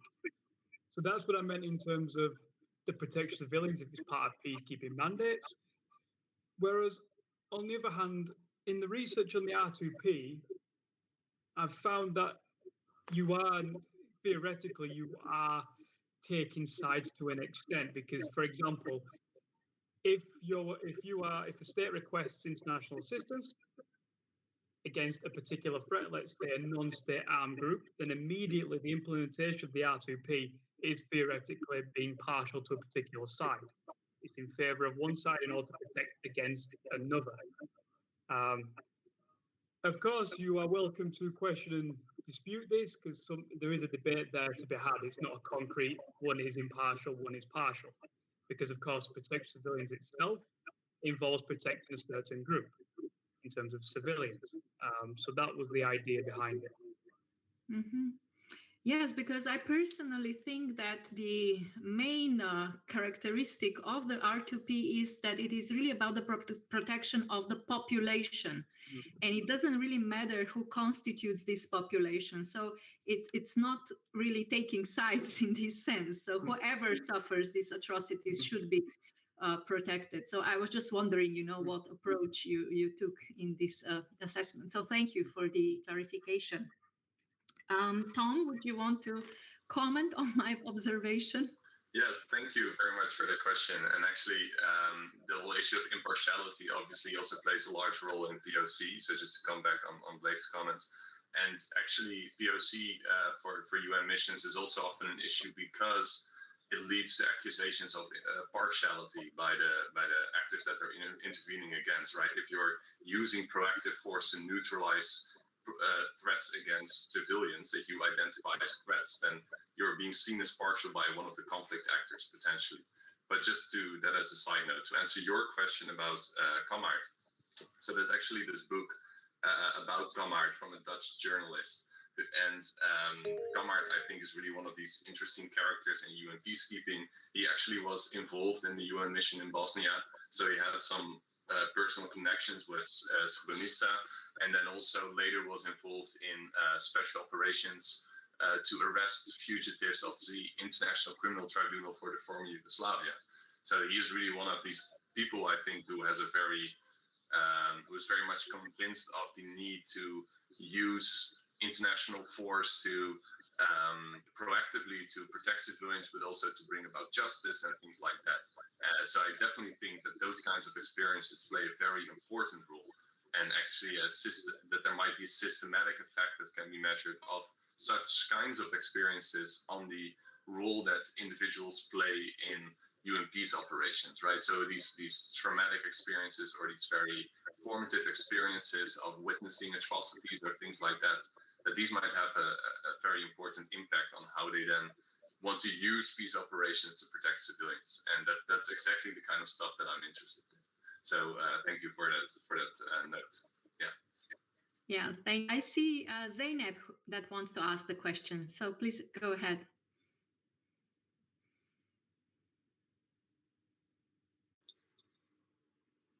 Hello. Firstly, I would like to thank all of you for the incredible presentations that you mentioned, all aspects of R2P's implementation mostly. And I have actually additional question of Vasilka's on the experimental or experiential input for the commanders as an individual agency to Tom, basically. So what I would like to hear what you think about the relationship between the commanders with the causal relationship during the crisis, as James Patterson puts like a special relationship. If there is a special relationship of the country the commander comes from, and the reason of the crisis, like for example, as we saw in Rwanda with the causal relationship of the historical implementations of Belgian politics during the colonial times. So I would like to hear if you think these effects also implemental or to be experienced on the commander's side, like a personal background from their own countries, inclusion during the crisis. Thank you, Zeynep. And Tom, please be brief because we are already running over time a little bit.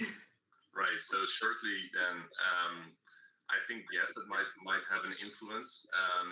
This is more maybe about the contextual background of the country of origin of the force commander or the SRSG, and whether or not then that person has direct personal experience with that crisis. I mean, if that is something that is observable, then yes, why wouldn't that have an impact, right? But I think actually in Rwanda the force commander was a Canadian, and here you actually enter onto another problematic field, that it is the commanders from the troop contributing countries as well who ultimately have the final say over what their troops do and do not do. And there you might actually enter also into these issues with their country of origin and their historical role in the crisis. But I mean, I have to be brief, so I'm not sure if I'm fully able to answer the question, but I would love to be in contact with you more about this if you want to talk more about it later. Thanks. Thank you, Tom. And there's plenty of opportunities in our Gather Town, so that will be available to all participants even after the conference. So please use this opportunity to meet people that you want to discuss issues with. Thank you, all the panelists. You were great, fantastic presentations and very rich discussions. So I thank you all. And now we deserve some break to have lunch, but perhaps also continue our discussions in the Gather Town. Thank you very much. Goodbye. Thank you, Silka. Bye.